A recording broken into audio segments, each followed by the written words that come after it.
Welcome, everyone. What a pleasure it is to get to sit up here and look at all this group of beautiful, beautiful people from Kalamazoo in our chambers tonight. It's an honor indeed. And I'm glad you're here.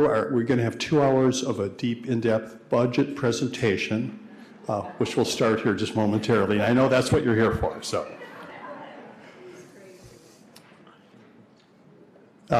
So let's start with the official action here. I am going to be officially calling this business meeting of the Kalamazoo City Commission to order for Monday, January 22nd, 2024.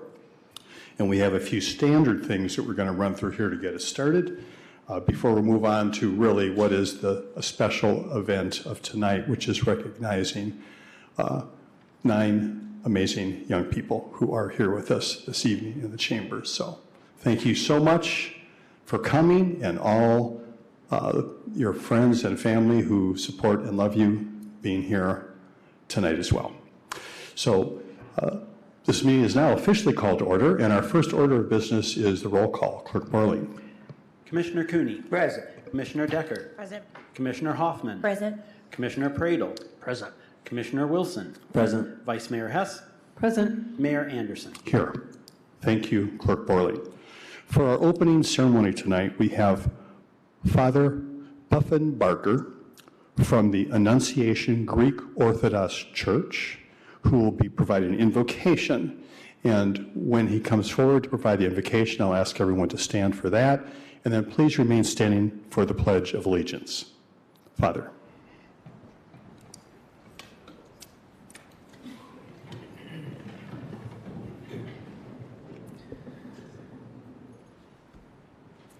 O Maker and Sustainer of all that is, we gather in this first month of the new year, and we ask your blessings for this council and this city.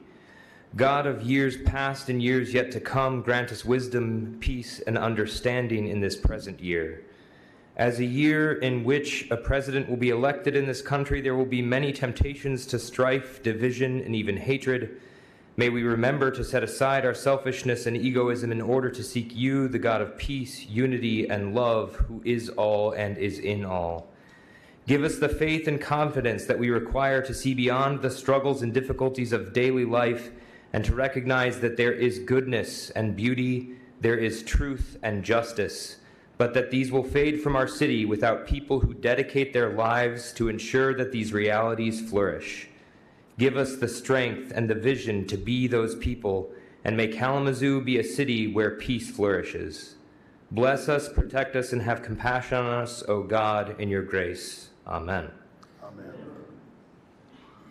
I pledge allegiance to the flag of the United States of America and to the republic for which it stands, one nation, under God, indivisible, with liberty and justice for all.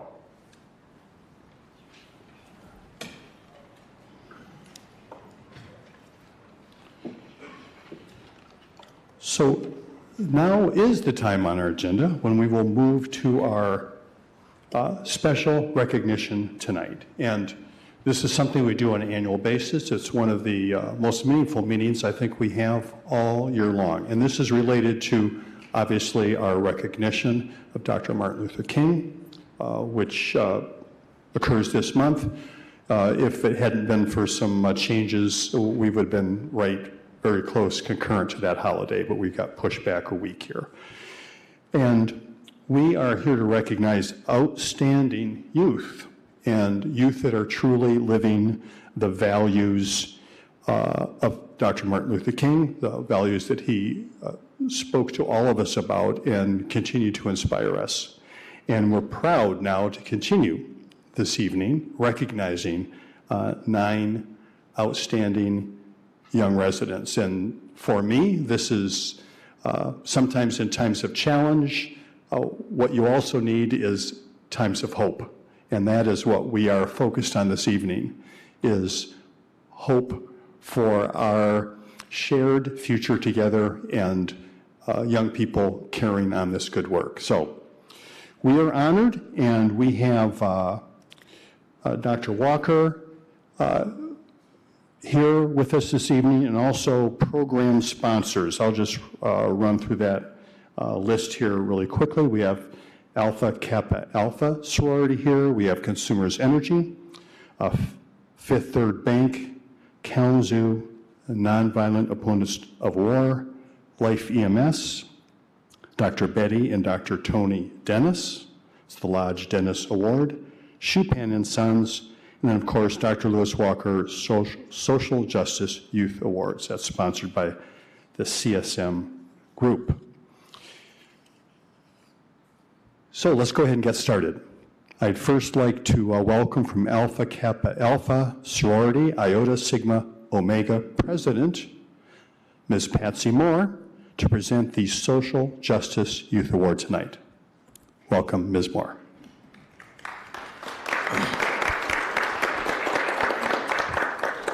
Mayor Anderson, Vice Mayor, Hess, City Manager, good evening. Alpha Kappa Alpha Sorority Incorporated, Iota Sigma Omega Chapter, is dedicated to cultivating and encouraging high scholastic and ethical standards while helping to alleviate problems concerning girls and women to improve their social stature. I am Patsy Moore, President of the Iota Sigma Omega Chapter. In this year's nominees for the Social Justice Youth Award, we were pleased to find a young man who is aligned with our purpose, Mr. Clark Atkinson, nominated by Mrs. Sadie Miles. Mr. Atkinson is not only a high achiever with a grade point average of 3.5, he is a well-rounded young man with significant involvement in academics, sports, community organization, and people in general. He is a strong leader and shares that quality through mentorship. Mr. Atkinson is a member of the Jesus Leaders Organization, where he has facilitated and organized events of service in the community. He is Vice President of the Kappa League Organization, a member of the Young Men's Mentor Program at Mount Zion Baptist Church, the Men of Purpose Organization, and recipient of the NAACP Dr. Charles Warfield Youth Community Service Award in 2023. He understands that being respectful is a key to solving and preventing conflicts by maintaining an attitude of respect for others, being open-minded and willing to compromise. Mr. Clark Atkinson is a young man that leads by example, in addition to just being a really nice guy.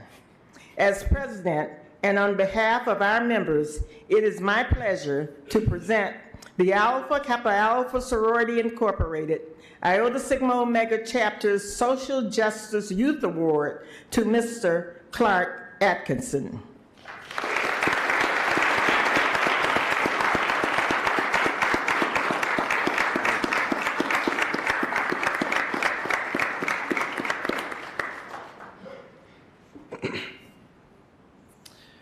Today, I'm reminded of the words of Dr. Martin Luther King. Everybody can be great because everybody can serve. I'm honored to be a recipient of this Social Justice Award. I'm so grateful to God, my parents, and grandparents, as well as other family members that instilled in me the importance of community service and social justice. Thank you to the City of Kalamazoo, Dr. Lewis Walker, and the Western Michigan University's Lewis Walker Institute, who organized this award some years ago. To Alpha Kappa Alpha Sorority, and especially the president, Ms. Patsy Moore, for believing in me enough to sponsor me for this award. Thank you so much. To the organizations that allowed me to serve, I say thank you. That includes, but is not limited to, Jesus Leaders, Mount Zion Baptist Church, Kappa Leaguers, and Kalamazoo Central High School. And last but not least, I would like to say thank you to my aunt, Sadie Clark Miles, who nominated me for this outstanding award. Thank you. Thank you.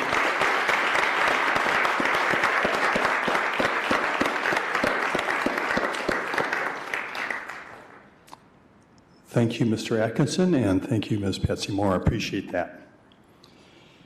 Next, please welcome Consumers Energy Community Affairs Manager Derek Knopfs, who will present our next award. Welcome, Mr. Knopfs. Hi there. Thank you for the opportunity to address you this evening. Derek Knopfs, Community Affairs with Consumers Energy. And I am proud to announce Mayelena Alvarez is the winner of this year's Consumers Energy MLK Social Justice Youth Award. Maya, is an exceptional young leader in our community, excelling in 3 major areas. Service. She's a bilingual tutor at El Concilio and a member of the Lloyd Norrick's Latinx Club, also volunteering for blood drives and Key Club. She's also a part of Youth in Government, which as someone who works in government is very encouraging to me, and maybe will we see you like sitting up there one of these days, I hope. So, sustainability, leaving the world better than she found it. She's the only youth member of the Kalamazoo Planet Forward Plant Swaps and a member of the Green Club at school. And they clean up the school and also the community beyond as well. And finally, academics. We were impressed that on top of all of her volunteer and social justice work, she continues to excel in the classroom as a member of the National Honor Society and a frequent volunteer as well. Each year as we honor the legacy of Dr. King with these awards, I'm truly inspired to see leaders like Mayelena who will no doubt carry on the legacy of social justice in our community. Nominated by Christopher Aganaga, Lloyd Norrick's high school principal, I'm proud to have Maya Alvarez represent Consumers Energy as the 2024 Social Youth Justice Award recipient.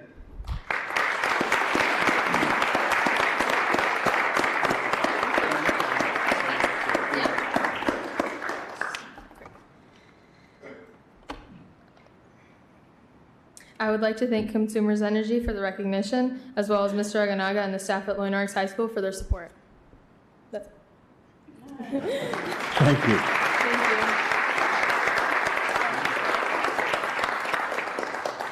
Thank you, Ms. Alvarez and Mr. Knopfs. I appreciate that. Next, to recognize the Community Relationships Manager at Fifth Third Bank, Peter Medema.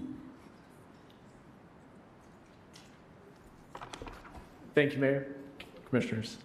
Fifth Third Bank is proud to recognize Layla Wallace with the Fifth Third Bank Social Justice Youth Award. If you don't know Layla, you should, and if you don't, you may have no choice soon. Through her entrepreneurial and impassioned spirit, Layla embodies this award by devoting her time and resources to eliminate homelessness one suite at a time. Layla is the daughter of Dr. Luchara and Greg Wallace, and was nominated by Dr. Karika Parker, who highlighted Layla's unwavering commitment to and dedication to serving the poor. Layla owns and operates Layla's Cool Pops, a dessert shop, as well as Suites for Homeless, a 4-unit apartment building in Kalamazoo, where proceeds from Layla's Cool Pops provides financial and social support services for all occupants of Suites for Homeless. That was one of the coolest things I've heard in a long time. And she did this before going to college. Layla is now a freshman at Western Michigan, where she is a member of the women's track and field team. She jumps for them. That's not the first time she's been involved with Western Michigan. In fact, before she went there, she was hiring students as interns for her business. How cool. Layla's advocacy and commitment to the underserved and under-resourced is so deserving of celebration. On behalf of Fifth Third Bank, we commend and congratulate Layla on her achievements and look forward to seeing what the future holds for this impressive young woman.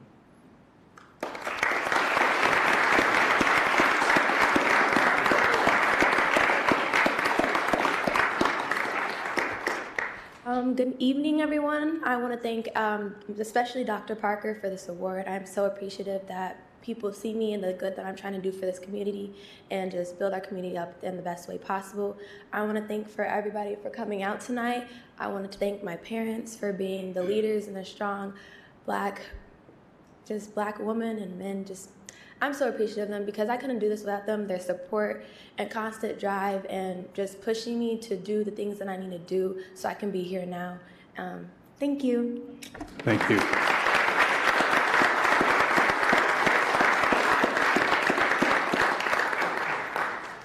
Thank you, Ms. Wallace and Mr. Miedema. Next, we move to Kalamazoo Nonviolent Opponents of War, KNOW, Social Justice Youth Award, and welcome the presenter of this award, Inika Way.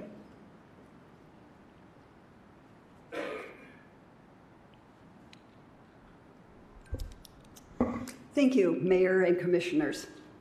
Kalamazoo Nonviolent Opponents of War, or KNOW, which has been standing and speaking for peace and justice in the U.S. and around the world since September of 2002, is pleased to award the KNOW Award to Annalise Ransom from Kalamazoo Loy-Norix High School for a 2024 Dr. Martin Luther King Jr. Social Justice Youth Award.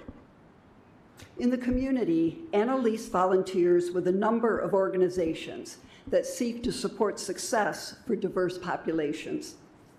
She volunteers with RAWK, or Read Write Kalamazoo, which provides opportunities for students to gain experience in expressing themselves through writing and sharing their writing. She has also volunteered with Girls on the Run and as a literacy volunteer with Head Start. Annalise has had a number of leadership roles. She is a member of DECA, Distributive Education Clubs of America, at Loy-Norix, and serves as secretary. She has a paid internship with Circa Design, where she is gaining skills in marketing. Annalise serves as committee chair in management for the Kalamazoo Youth Advisory Council of the Kalamazoo Community Foundation. As a part of the National Honor Society, Annalise has served on the executive board, worked on the organization's food drive, volunteered at the blood drive, and helped make blankets to be distributed.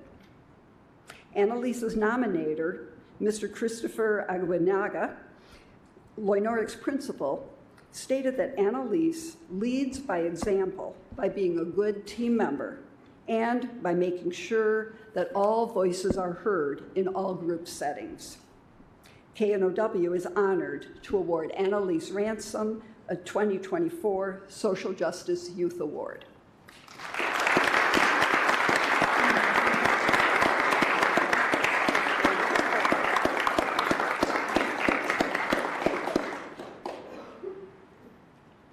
I'd just like to take a moment to thank the Kalamazoo Nonviolent Opponents of War for giving me this award and for acknowledging the work that I do in the community.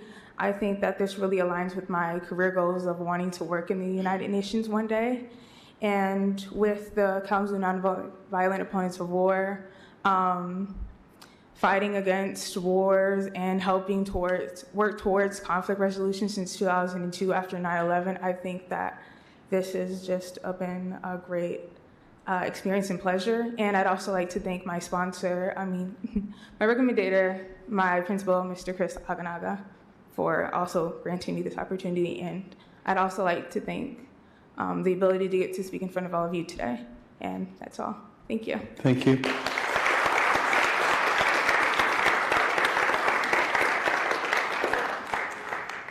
Thank you again, Ms. Ransom and Ms. Way. Now please join me as I welcome the Director of South Operations for Life EMS, John Pinkster.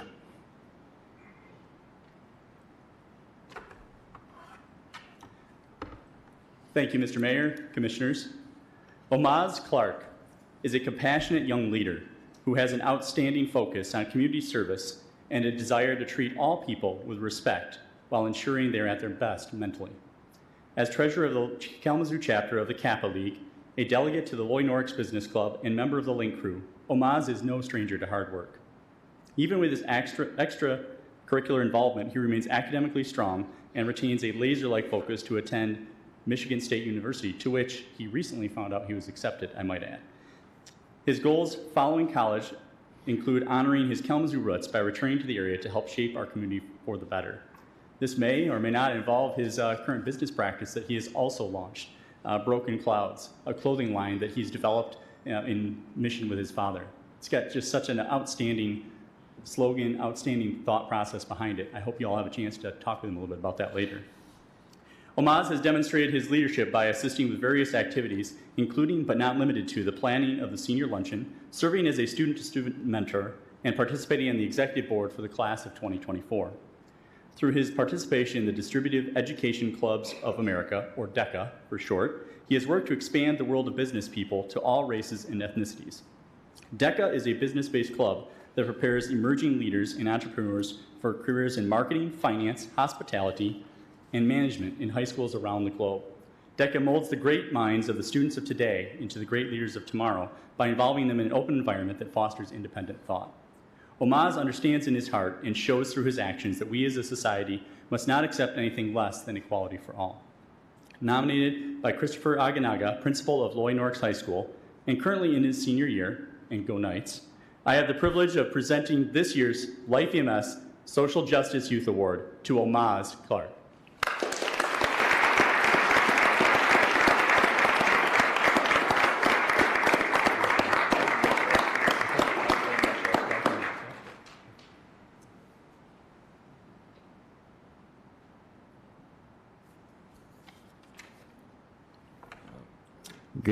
Good evening, everybody. I would like to thank Life EMS, my dad, my granny, my aunt, God. I would like to thank everybody that came here to show out. And that's all. Thank you. Thank you.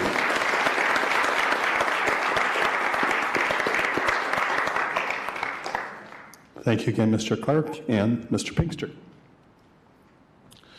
Now let's please welcome Dr. Betty Dennis. Thank you. Hello, Mr. Mayor, City Commissioners. My husband and I are always inspired for this award because we love our children, and our children, Imani, Amir, and Tony Jr. went to Loy Norris High School. And we are excited and always inspired, even with this particular award, because our daughter won this award, Amir. And the other reason why we did this is because we love our city. And so we're honored and privileged to sponsor this scholarship through the City of Kalamazoo's Lewis Walker Scholarship. And we are pleased to present the Lies Dennis Scholarship to Jordan Pritchett. Let me tell you a little bit about Jordan. They were nominated for this award by Loy Norris principal Christopher Aganaga. Jordan is a definite leader at Loy Norris High School and in our community. Jordan is currently the co-chair of the Loy Norris Student Senate and has helped lead actions to improve the student experience at Loy Norris High School, including having a student-led approach to reducing suspensions. Jordan has served on the Kalamazoo Public School Equity Task Force and has led the charge of surveying Loy Norris students on changes of equity at Loy Norris.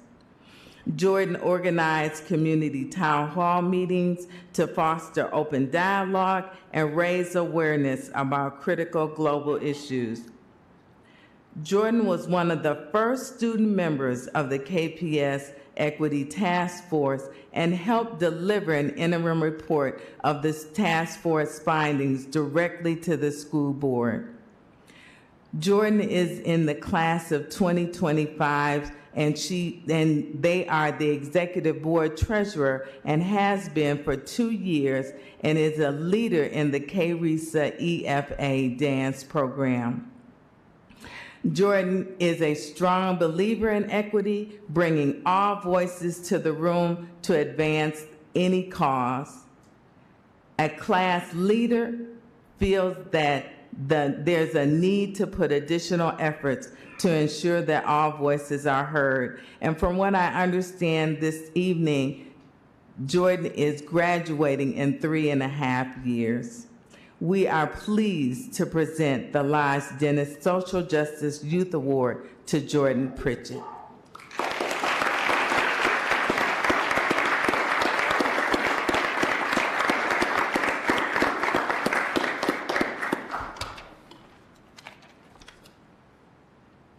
Hello. Thank you all for joining us here today. First, I'd like to give gratitude to the Dennis family and Dr. Dennis. Thank you all for honoring me with this award. Thank you, Mr. Aganaga, Mrs. Lerner, Ms. Lerner, and Heather Mitchell for just all helping me become the leader that I am today. Additionally, I'd like to thank my mom and my family for their role in providing me with support, as I would not be able to contribute to my community without them pouring love, energy, and support into me. Lastly, I want you all to walk out of here with the people of Palestine on your minds and in your hearts. Currently, in the Gaza Strip, over 1 million people have been displaced, over 60,000 wounded, and 25,000 martyrs. With that being said, we seemingly don't have the money for better education, housing for the unhoused, or healthcare, yet we want to send billions of dollars overseas to aid in terrorists. So with all that being said, thank you again for this award, and free Palestine.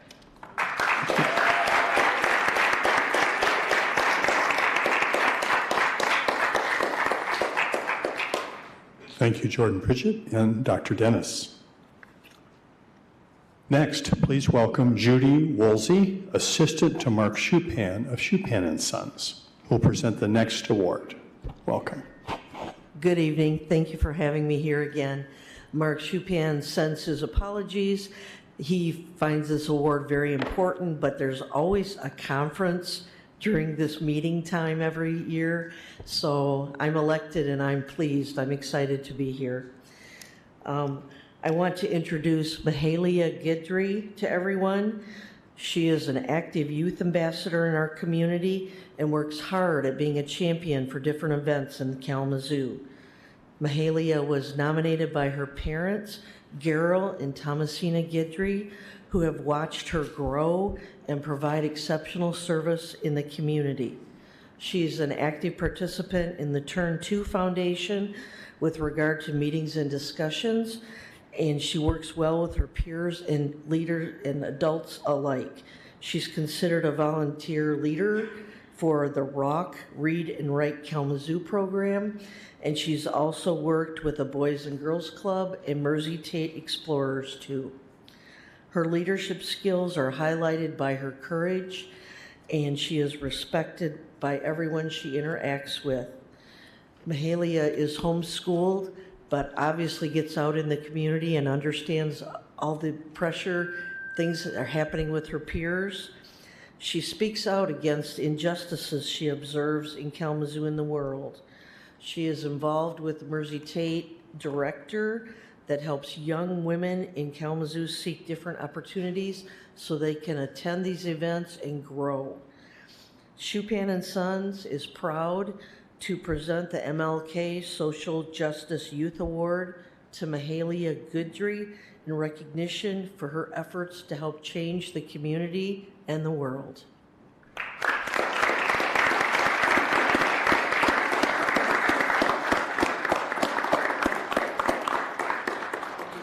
Let's do this. Get it over with.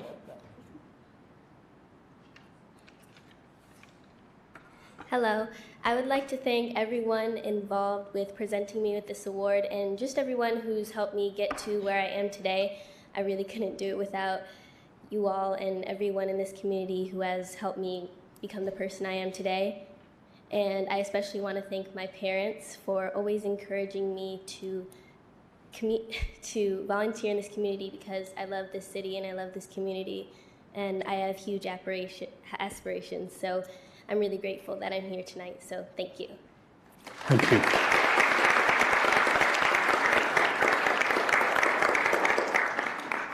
Thank you again, Ms. Guidry and Ms. Woolsey. Now we are honored to have Dr. Lewis Walker here with us this evening, and I know you're going to be coming forward here to present an award named in recognition of your work for justice here in Kalamazoo. I understand that Dr. Wallace is coming forward with you as well, so I think this is going to be a tag team presentation.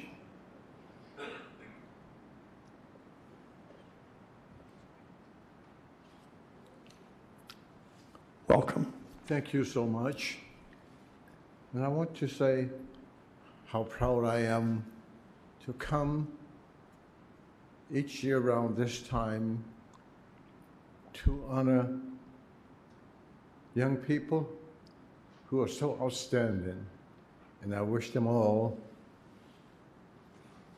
the very best. And I wish you a happy new year. And I want to welcome my colleague and my very dear friend and wonderful colleague, Dr.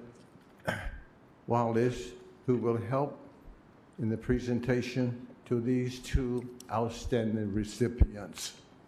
Thank you, Dr. Walker. Good evening, Mayor, Vice Mayor, Commissioners, and residents. We are delighted to be here to share with you this evening a young woman who is truly a standout individual. Miss Sadea Hamby has been on the honor roll throughout her high school career. She's very talented, very caring, very dedicated, and very focused in her pursuits. She is consistently seeking ways to improve her leadership skills, which in and of itself is an impressive quality. Her accomplishments to date demonstrate that she is willing to work to help create a world where the ideals of equity and justice are reality for everyone. Sadea truly believes in diversity and inclusion. For nearly 4 years, she's been an active participant in the well-known Jeter's Leaders program. This is a program that is involved with many community service events in Kalamazoo and in other communities. The program's focus is on students being free of drugs and alcohol, along with preparing students for college and a positive social change within the community. Sadea has over 400 documented hours as a volunteer with Jeter's Leaders alone, and will be graduating from the program this summer after 4 years. In the meantime, however, she will continue to be very active, serving the greater Kalamazoo community. Sadea truly believes in diversity and inclusion, and she chose to play an important role with the Jeter's Leaders Research Group, which focused on understanding diversity and inclusion in America. The research findings will be presented to young people from across America at the next Jeter's Leaders Conference.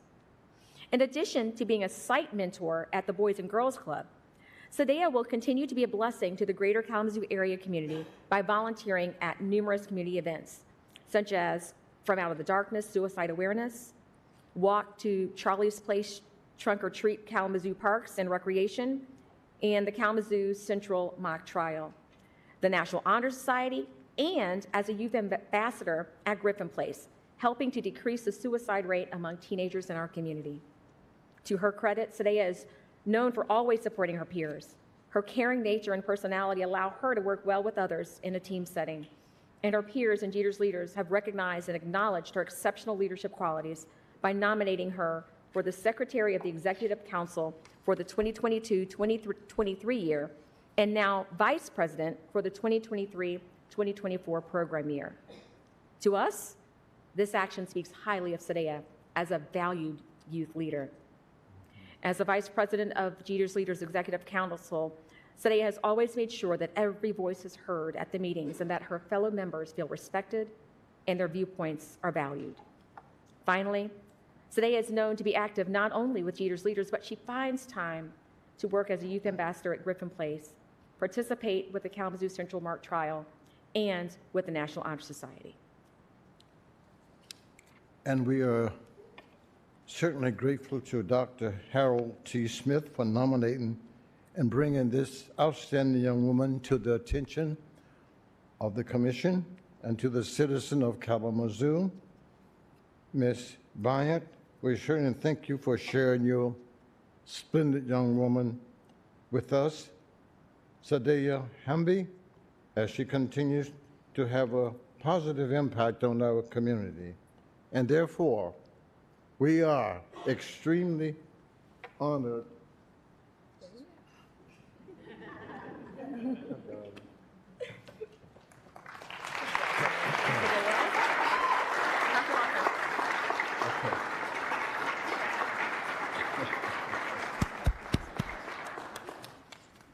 Thank you, everyone, and thank you, the Commission, and thank you, Dr. Wallace, and thank you, Dr. Walker. I'd just like to thank my parents and Dr. Swift for nominating me, and thank you, everyone, for showing up in this weather and these roads. Thank you.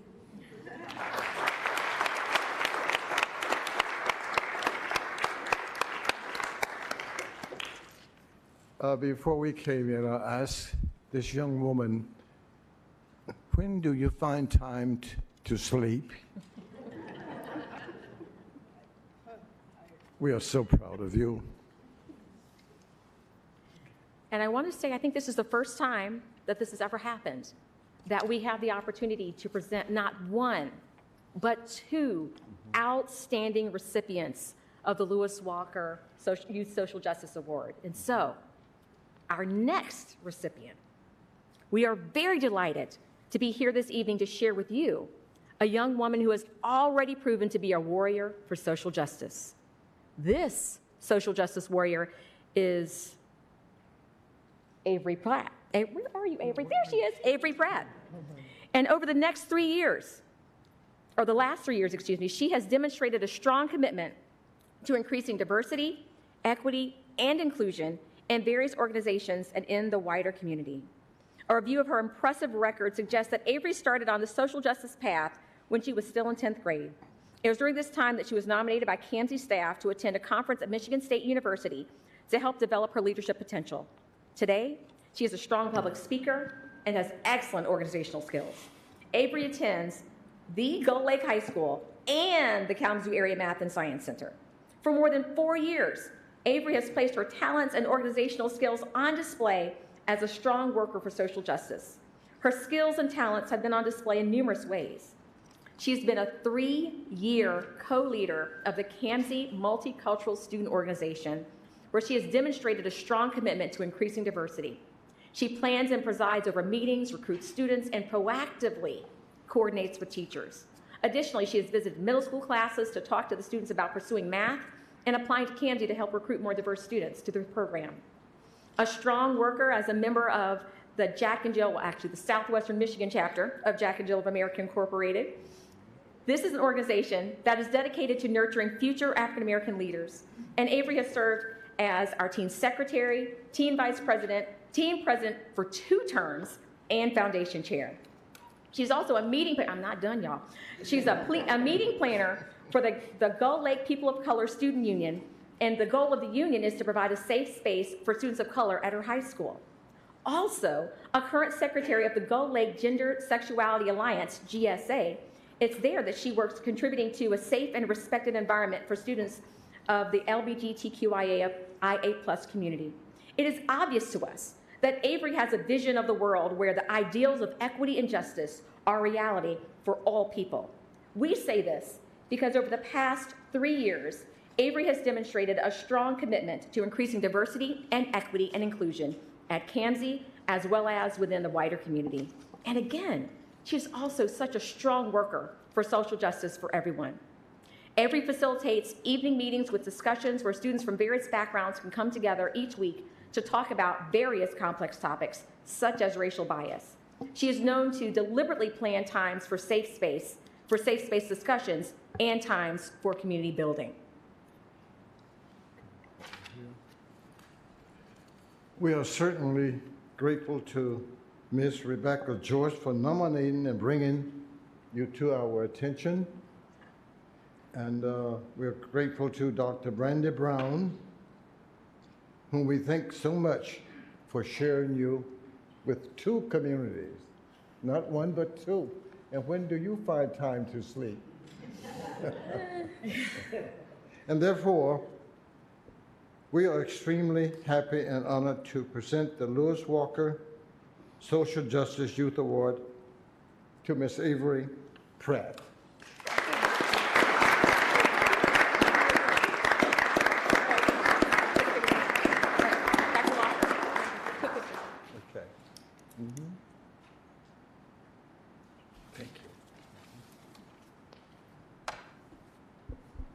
Good evening, everyone. I would first like to say thank you all for coming out here today and taking time out of your evening to be here. I know when I get home, I have a calculus final to study for. But I would also like to quickly say that if you can't see up here, I don't have a script, so I will be going off the dome, so bear with me here for a second. First of all, I would like to say thank you to Dr. Walker and Dr. Wallace for recognizing me. This is a huge accomplishment, and I'm super honored to be here tonight. I would also like to say thank you to my nominator, Rebecca Joyce, for giving me the chance to even be here. She has been my closest adult teacher, confidant at CAMSI, and honestly all throughout high school. someone I am able to quickly pop into her office or her room after school and just bother or say something outlandish about what I want to do for the next MSO meeting, and she encourages me all the way to just go for it. I'd also like to thank my parents for always backing me up and supporting me, and to my mother, Dr. Brandy Brown, for serving as such an amazing woman and someone I strive to be like every single day. I would also just like to take this opportunity to say that I am so grateful for this award, but I would like to make it be known I'm just getting started. No matter where I go, no matter where this next chapter of my life takes me, I will keep striving for whatever community I'm part of, and Kalamazoo will always be my home. So I'm definitely going to be visiting a lot, no matter where I'm going for college. Thank you.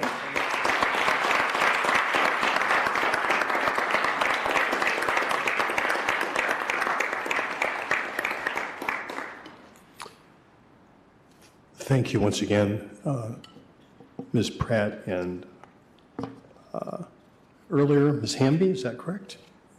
And thank you, Dr. Walker and Dr. Wallace, for helping us with this evening. So all the recipients will receive a certificate, a cash award, and a one-year membership to the NAACP. I believe, is Larry Tolbert here, Vice President of the NAACP? Yes, yep, going to fill in. All right. Yes. Hi, I'm Harvey Myers. I'm committee chair of membership of the Metropolitan Kalamazoo branch of the NAACP, which is the oldest civil rights organization in the United States. And we would like to congratulate the youth recipients for participating and making an impact for social justice in our community and eventually throughout this country. We are awarding each youth recipient a one-year paid membership to the Metropolitan Kalamazoo NAACP branch. Also included would be a one-year paid subscription to Crisis Magazine, which is published by the NAACP office. I might add that Clark Atkinson is already a life member of the NAACP. Thank you.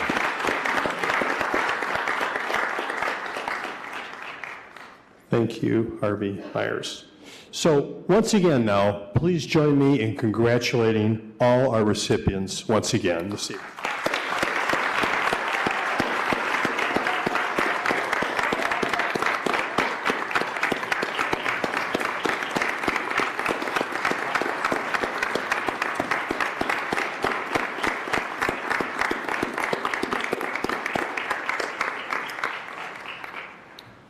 And as a special recognition from the commission, you are not required to stay for the rest of the meeting. So I will give you a few moments if you would like. I'm sorry. Oh, yeah. So, well, we actually, are we going to, okay, follow that up. Thank you. So we've had a little change. Sadly, in the first time in my remembrance, actually, we canceled our regular wreath laying ceremony that happens over Martin Luther King Park here just north of Kalamazoo. And we did that because I think it was a high of 2 degrees that day maybe. And we decided trade-off between doing the gathering and maybe people getting frostbite that it was canceled. That did leave a bit of a hole. I look forward to that gathering. But one of the presenters there was our honored Pastor Moore from Mount Zion, and I think he's here this evening to say a few words perhaps what you would have said at the wreath laying. Is that correct? There, thank you.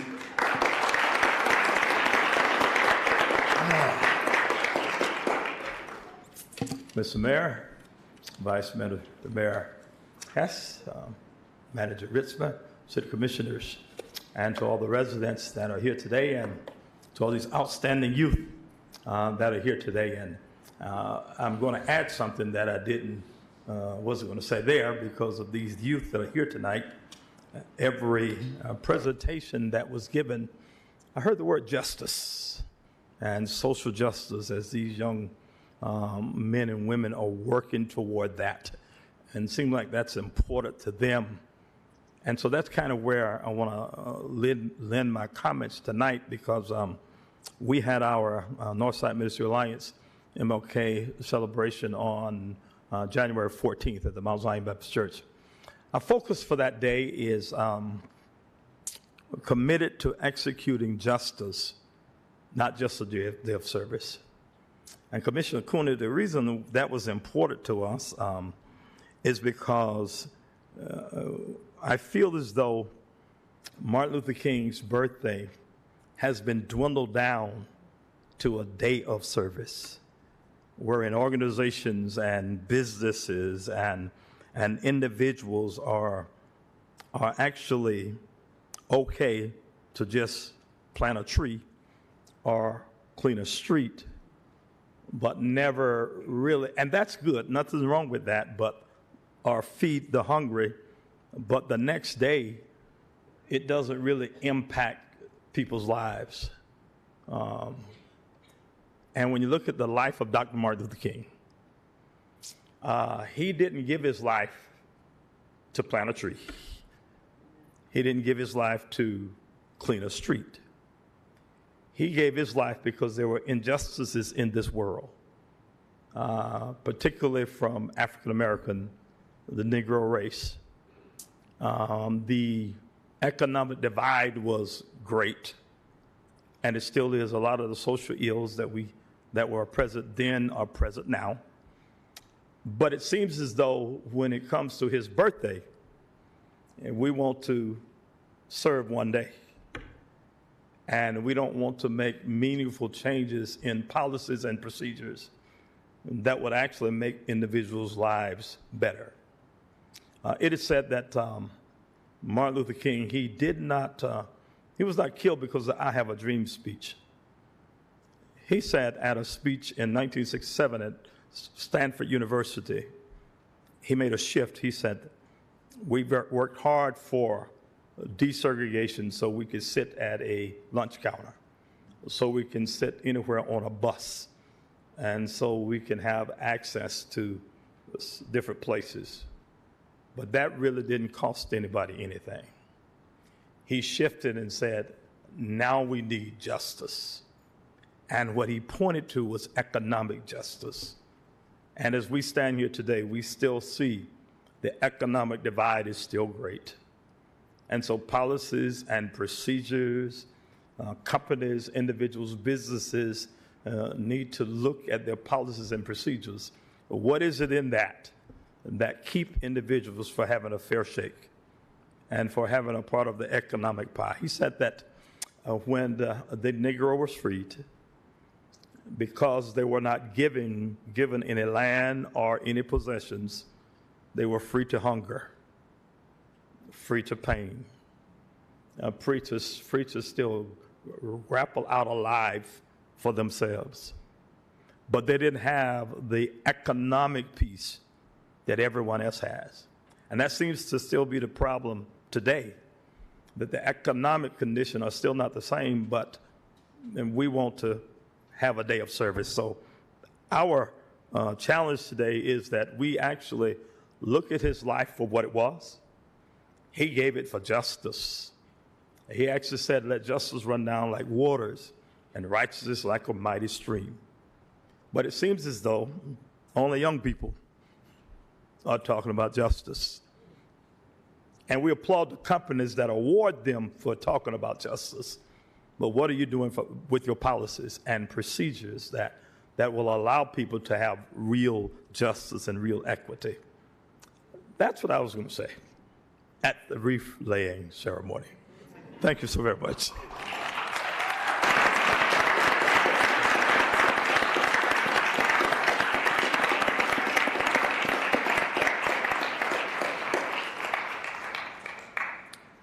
Thank you, Dr. Moore. I appreciate you being here with us this evening. And maybe this is better here than at the wreath laying ceremony, as a matter of fact. Yeah.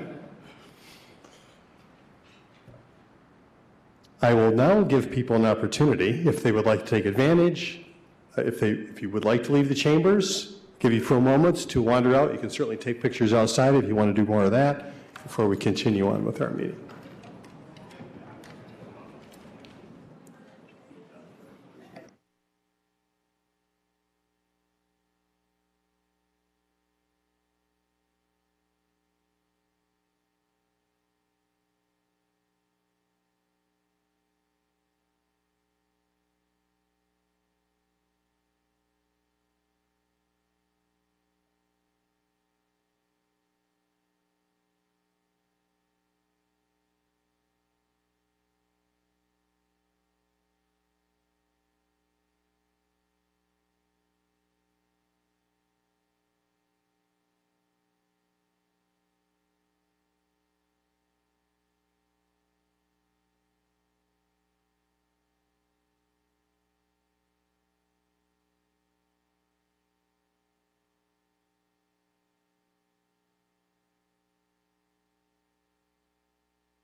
Okay, I think we're all set. We will resume here.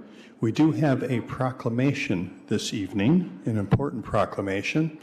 It's for Wear Red Day, and that proclamation is going to be read by Commissioner Hoffman. Is there someone here to accept that proclamation? Oh yeah, please come forward now. Commissioner Hoffman. Thank you so much, Mayor. Logan, nice to meet you and see you. It's a pleasure to be able to read this proclamation on behalf of Wear Red Day, which is February 2nd, 2024.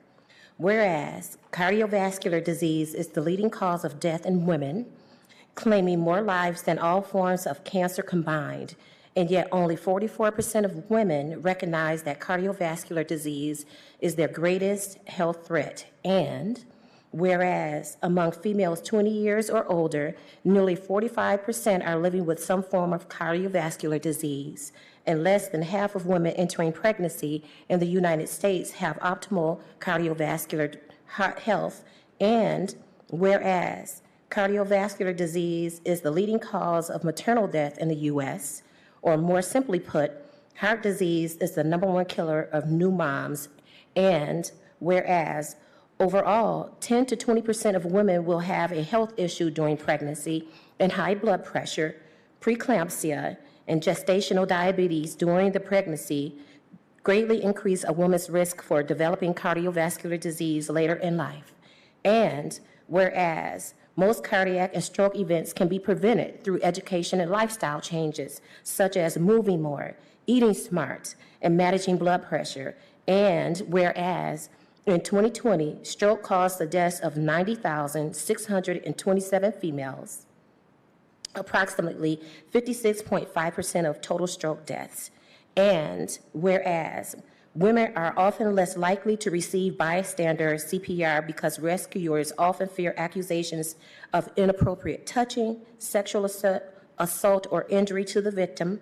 And whereas there are significant biological differences between men and women, and clinical trials have not always adequately enrolled women or analyzed sex-specific differences in the data. And as of 2020, only 38% of cardiovascular clinical research trial participants are women. And whereas since 2004, the American Heart Association's Go Red for Women movement has addressed the awareness and clinical care gaps of women's greatest health threat, cardiovascular disease. And on the cusp of the American Heart Association's 100th anniversary, continues to make bold moves to save lives and pioneer scientific discoveries. Now, therefore, I, Stephanie D. Hoffman, on behalf of Mayor David Anderson, and on behalf of the 55th City Commission, in recognition of the importance of the ongoing fight against heart disease and stroke, do hereby proclaim Friday, February 2nd, 2024, to be National Wear Red Day in the city of Kalamazoo, and urge all residents to raise awareness about cardiovascular disease, the leading cause of death in women, and show their support for women in the fight against heart disease by commemorating this day by wearing the color red. By increasing awareness, speaking out about heart disease, and empowering women to reduce their risk for cardiovascular diseases, we can save thousands of lives each year. In testimony whereof, I have hereunto set my hand and caused to be affixed the Great Seal of the City of Kalamazoo, Michigan, this 22nd day of January, 2024, signed by Mayor David F. Anderson. Congratulations.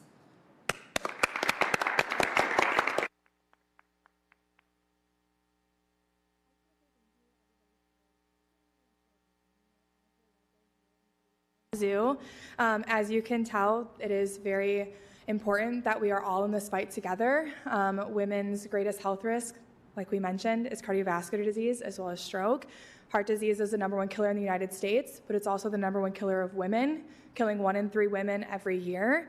So it's definitely something that we are still fighting. And by joining us on Wear Red Day and throughout the entire month of Heart Month, which is February, you all are helping us to win that fight and ultimately save lives right here in our community, but also across the country and across the world. So thank you for being a part of this and showing your support for the American Heart Association, specifically on February 2nd.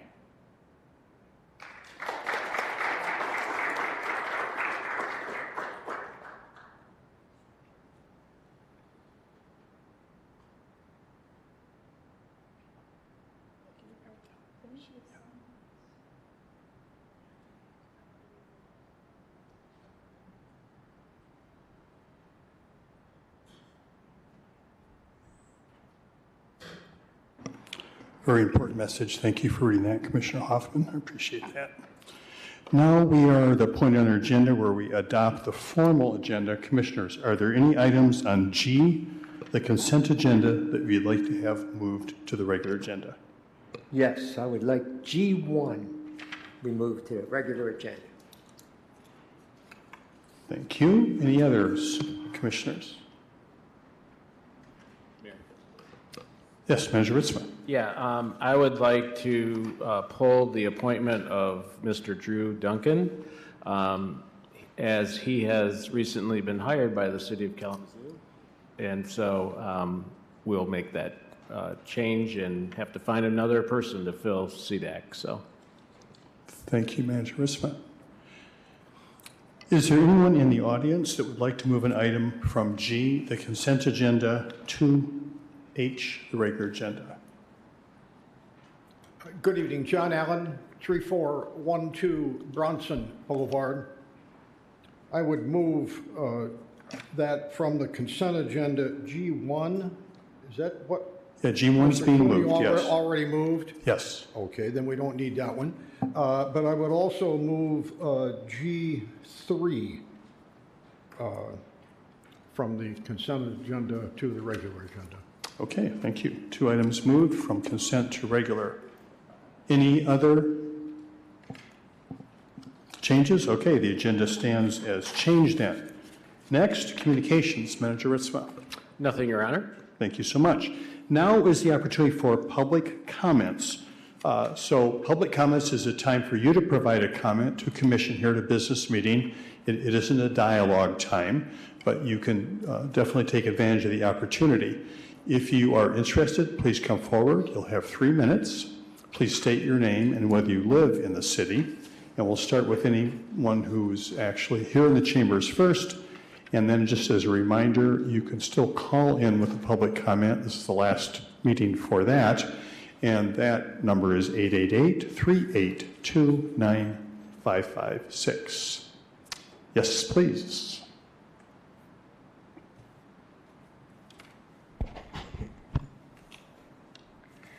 So I'm here because I don't see the budget on here for the 2024 budget, but I want to highlight under the ARPA funds, the remodeling and reconstruction and fencing in of Arcadia Festival site goes against what the ARPA funds were actually intended for, which it says on your website that the ARPA funds were specifically for resources to meet pandemic response needs and build a stronger, more equitable economy as the country recovers and rebuilds a stronger, more equitable economy.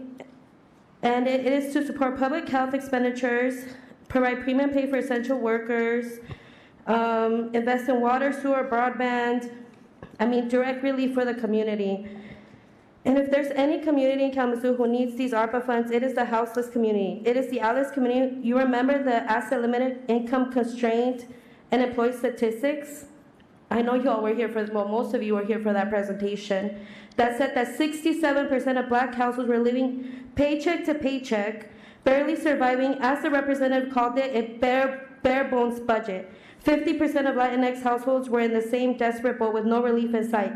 But here we are once again, wondering what part of the priorities from the ARPA final rule stipulation was used to excuse such an egregious misappropriation of funds. And I say this because within the budget, we see such an egregious misappropriation of funds. And I say this because within the budget, we have almost $1 million for the Police Athletic League, over $2 million for parking funds under the lost revenue, over $1 million to the hugely mismanaged and supposedly to administer the ARPA funds, a huge appropriation of funds along with the $3 million for the farmers market building. But the use of ARPA funds for the Arcadia Creek Festival site is not only a huge misappropriation of funds, but beyond egregious, because even before 2021, Arcadia Festival Creek site, its interested parties, owners, whoever is interested in that, have been vocal about their hate for the houseless community who have nowhere to go, especially when they are displaced so violently by Kalamazoo Police Department at 1 a.m. And it is especially important to note that the residents surrounding the Arcadia Festival site have gone out of their way to be rude, belligerent to houseless people, peeing out their windows onto people, throwing liquids off their balconies, which I witnessed. I remember the August 11, 2021 meeting when downtown residents gathered to try to empower police to arrest people, and you guys sit here and don't do anything to help the houseless community. It just, the budget is not even for the community. It's literally to gentrify the city, and you all sit here and don't do shit about it. Thank you. Thank you. Is there anyone else in the chambers who wants to take advantage of this opportunity for public comment?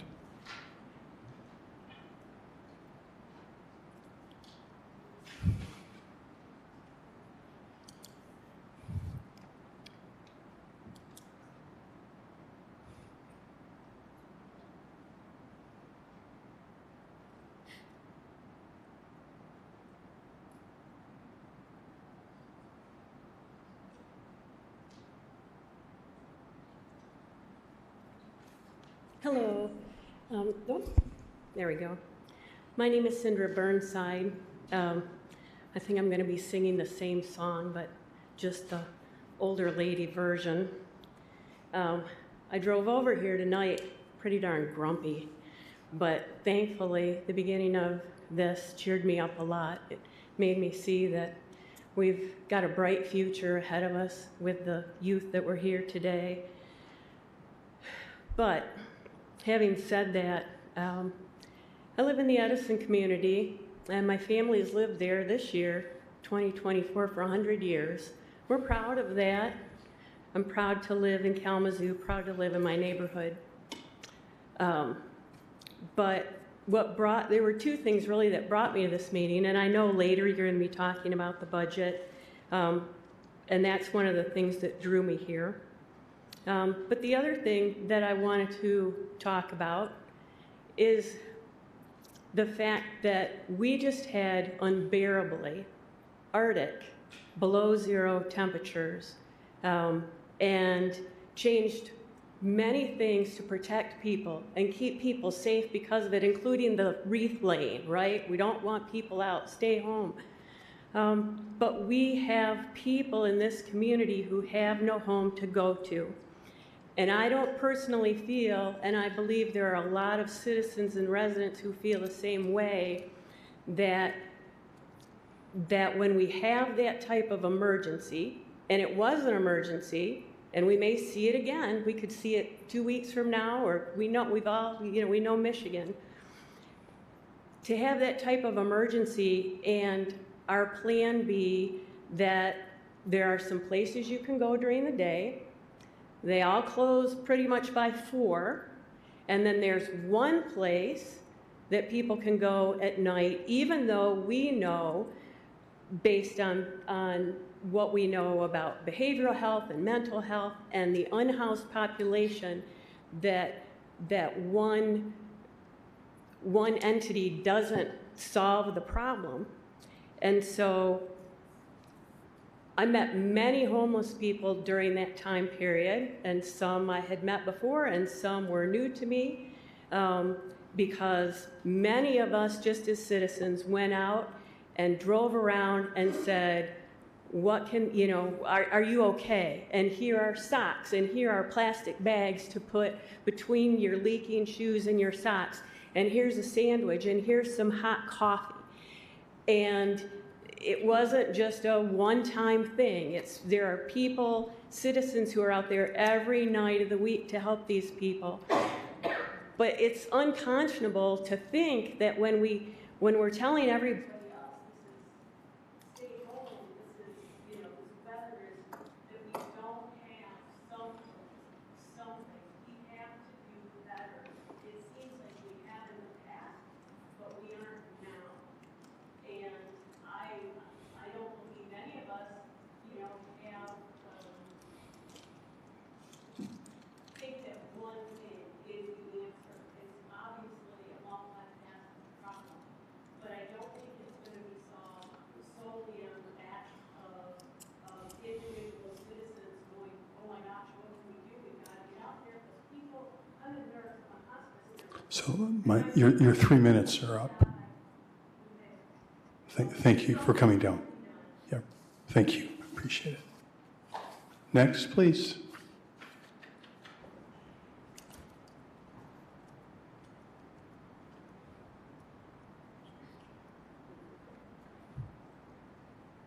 You can sign in afterwards. That's okay. We'll just keep it moving here. Mr. Mayor, esteemed city leaders, Don. My name is Donna Walensky, and I'm a volunteer with Kalamazoo Together Volunteers for the Unhoused. And like Cindra, I have been one of those people that's been out doing what needs to be done in this icy cold weather, exchanging propane tanks, almost sliding off the road in the snow, etc. And, Arcadia used to be a safe place for the unhoused to be in the cold weather, as safe as possible.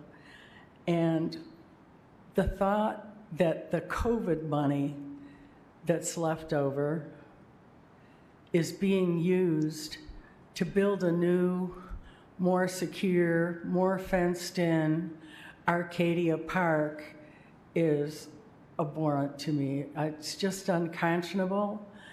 I met people who became unhoused, a lady because her 13-year-old daughter died of COVID, and in caring for her and the medical bills that followed, she's still unhoused. Now, that money could be used to help her. And I know there are more people out there in those situations. So I'm really against using the $1,650,000 that's supposed to go to Arcadia Park to make a nice band shell, to create something, again, like the lodge was a wonderful thing. If we could have more buildings like that where people could be safe. I think that's all. Thanks. Thank you. Yes, next, please.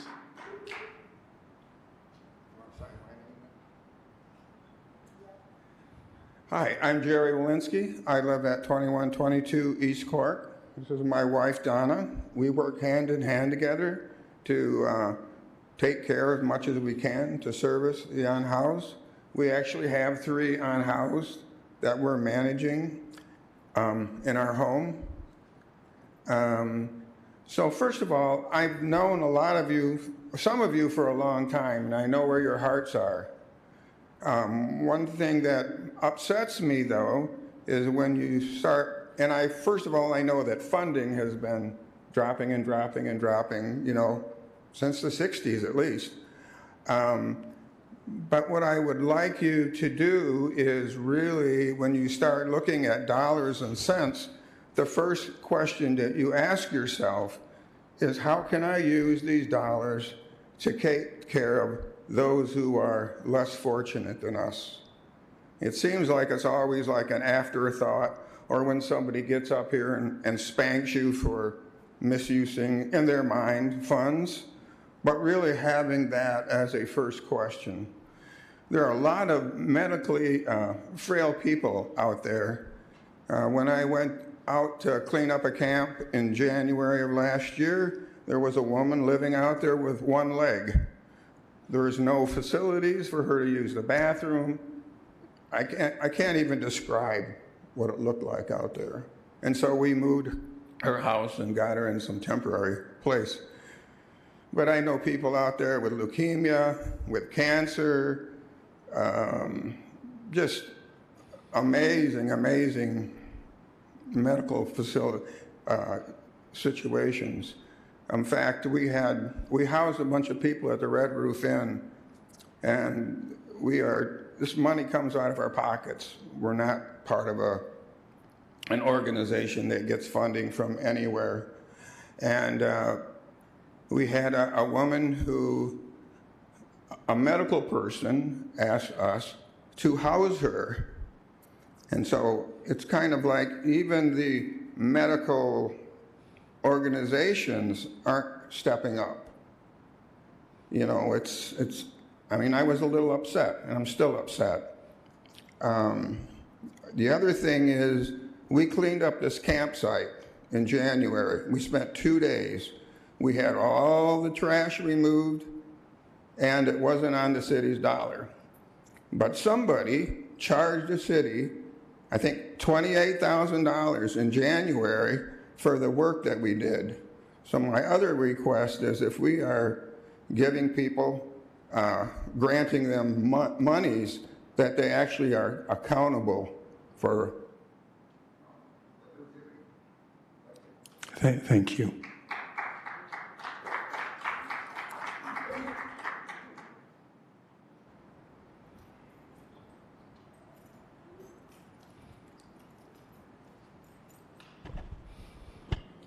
Hi, my name is Shauna Espinoza, and I live in the city. Y'all should be ashamed of yourself. Y'all giving out social justice awards, and look how you treat our unhoused. Look at how y'all treat them it was like freezing outside. Y'all aren't out there, it's cold. But y'all sitting here giving out social justice awards, do better. Y'all as a whole need to get up and do better. Y'all wait for these orgs to use their own money or money that they get from the state or other places to make sure our own house is taken care of. That's y'all job. Y'all are the city. They live in the city. That is something that y'all need to do, not these orgs. If y'all gonna get money and have all this money, how about you fund these orgs that actually take care of the unhoused and those that are in need, or those that need certain things? They make sure. But what are you all doing? Are y'all making sure these orgs are funded? Y'all have money in y'all budget for it. Do better. It's 2024. Stop living in the past like y'all don't have to do anything. Our own house is important. So are our children. So are those that are in need. Y'all are sitting up here. Y'all aren't out here doing this work. Y'all are sitting there looking dumb because these orgs are out here actually putting in the work. They're working, not sitting here writing and looking at papers and making up budgets. Y'all need to actually be out here side by side with these orgs doing the work. Put the work in. Y'all got voted in because we believed in y'all. We don't believe in y'all. We have a new commissioner up here, Wilson. You see how he replaced somebody because of our votes? Y'all could be the exact same way. Do better. Help these orgs and others that are out here with their own money, making sure our unhoused and those that are in need and our children are taken care of. Do better. You as a mayor should be doing way better. Do better. Thank you. Is there anyone else in the chambers that would like to make a comment this evening?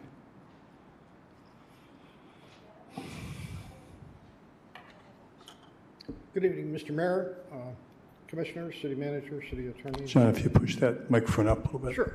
There you go. Thank you very much for that. David always gives good advice. It's been now several weeks since the city election in which I was a candidate for mayor. In that regard, I first of all want to offer my sincere congratulations to His Honor Mayor Anderson, and also to Commissioners Pridell and Hess, and Commissioner Wilson, who I understand also has a University of Michigan connection, so congratulations on the national championship, in addition to the election. I think it's fair this far after the election to make just a couple of comments after it, and that's what these comments are about. On purpose, intentionally, my campaign did not spend a dime. We did not solicit or accept any endorsement from any person or group or party or committee. We did not seek or accept any donations of any kind. My purpose and by the way, I think first political campaign I was involved in was age 12, all right? This was my first time for a name on the ballot, but not my first rodeo by any means. My intent in conducting the campaign was this. First, to show our citizens that you can run for local public office without spending tens of thousands of dollars or even thousands of dollars. That it really can be done. I had one Facebook page. That was it, plus some email. Secondly, I also wanted to raise the public awareness on certain issues, which I feel presently, due somewhat to a lack of transparency, are not very well known. These were issues that were pro-motorist with sincere skepticism about much of the streets program. They were also pro-police. They were also pro-business. And I learned a lot during the campaign about our suffering and untreated street people, mentioned recently here, as well as about shooter violence, which I continue to say is sometimes misnomered gun violence. More about those later. At any rate, I wanted to congratulate all of you and thank you for your good service. Thank you very much. Is there anyone else in the chambers this evening who wants to take advantage of public comment, period?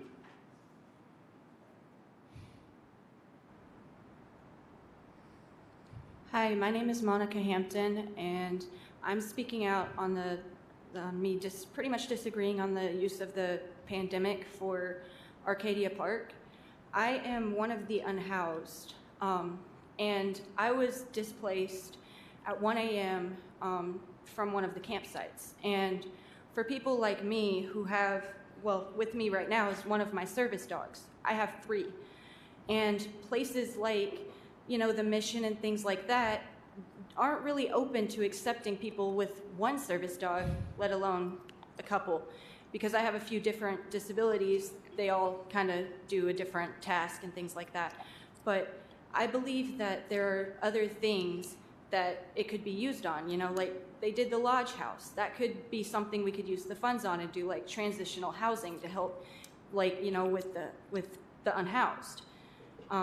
Because I used to go to Arcadia Park all the time, but they've increased a bunch of like security pretty much, where we can't even just be in the dome pretty much and just seek refuge there. Like they've pretty much, nobody goes there anymore because of how things have changed. And with just the Mission, there's really nowhere for the unhoused. I mean, there's a lot of things that goes on there. And I just think that there's so much more you guys could do with those funds to help the unhoused than just to fence in Arcadia Park and take away one of our only spots that we had. Thank you, guys. Thank you.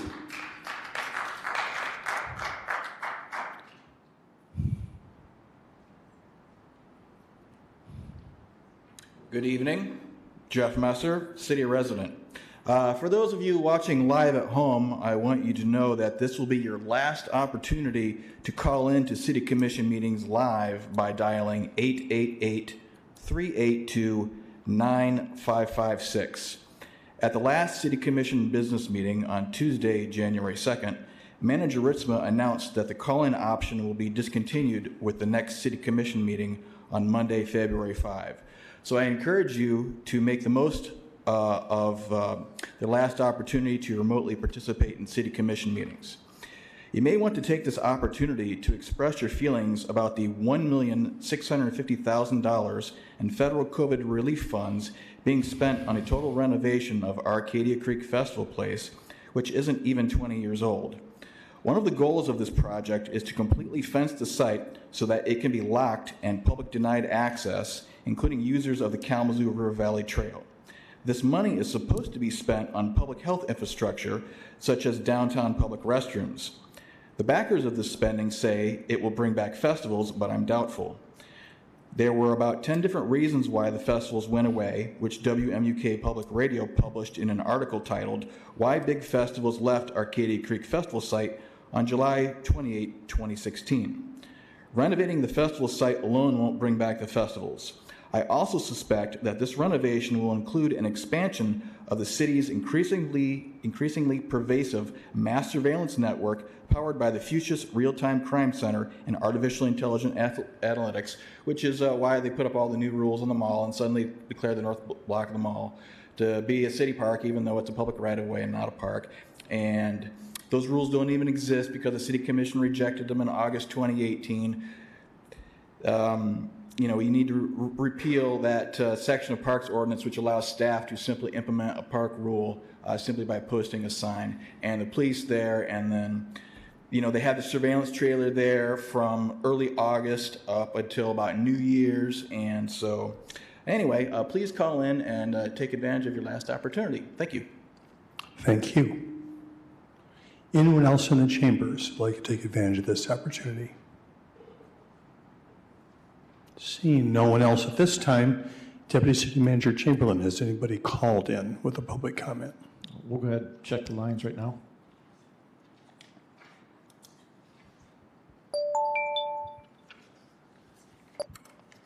Hi, go ahead. You're live with the Kalamazoo City Commission right now.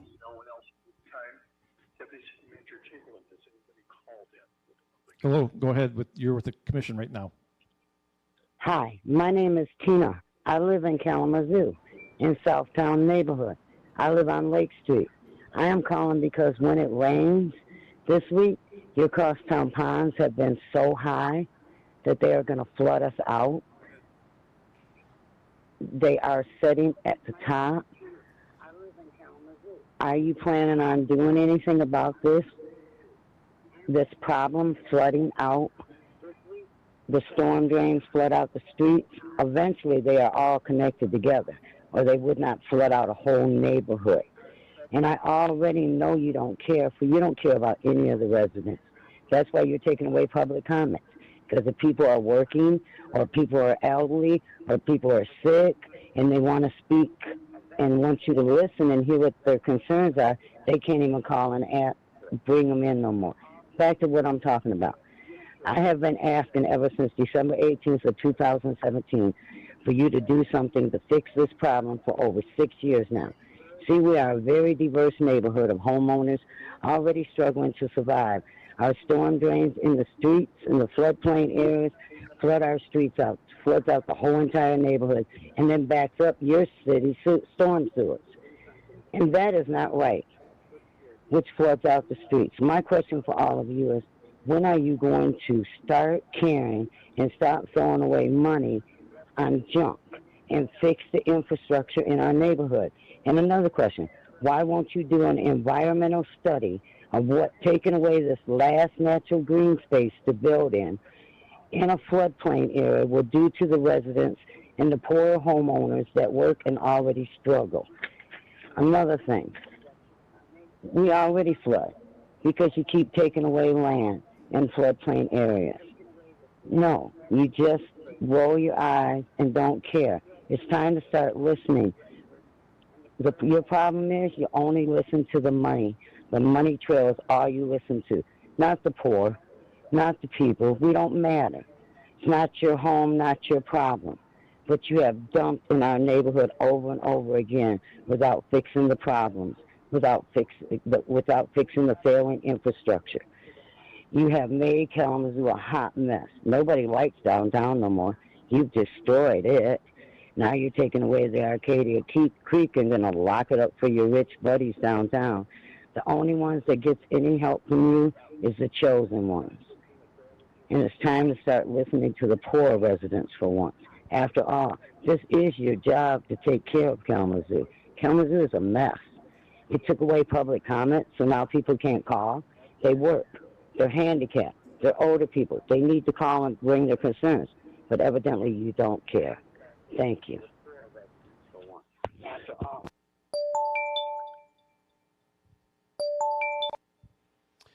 Hi, go ahead. You're live with the Kalamazoo City Commission. Thank you. Hello, City Commissioners. My name is Iris Potter, 1204 Manor. I ask that before you vote on the 2024 budget, please consider what are the correct uses of ARPA funds. Remodeling and gating the Arcadia Festival site with $1,650,000 of federal funds for COVID relief is not correct use. ARPA funds are specifically for community relief from the impact of COVID versus your planned use to basically keep unhoused folks out of Arcadia and further gentrify downtown. Who asked for a new Arcadia? I really don't know. Many of us have reviewed the eligible uses of these funds, and they include economic impacts of COVID-19, including assistance to small businesses, households, and hard-hit industries, and economic recovery. The Arcadia redo does not fit that. The funds should be used for a very low-income housing development, to pay back rent, to help our food bank or any organization doing food distribution, just to name a few needs. Please take the just and correct step here and vote to remove Arcadia with ARPA funds from the budget. You can do that.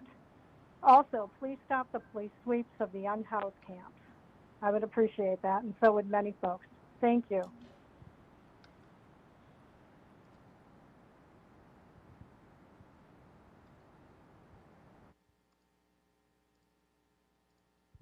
Was the last call.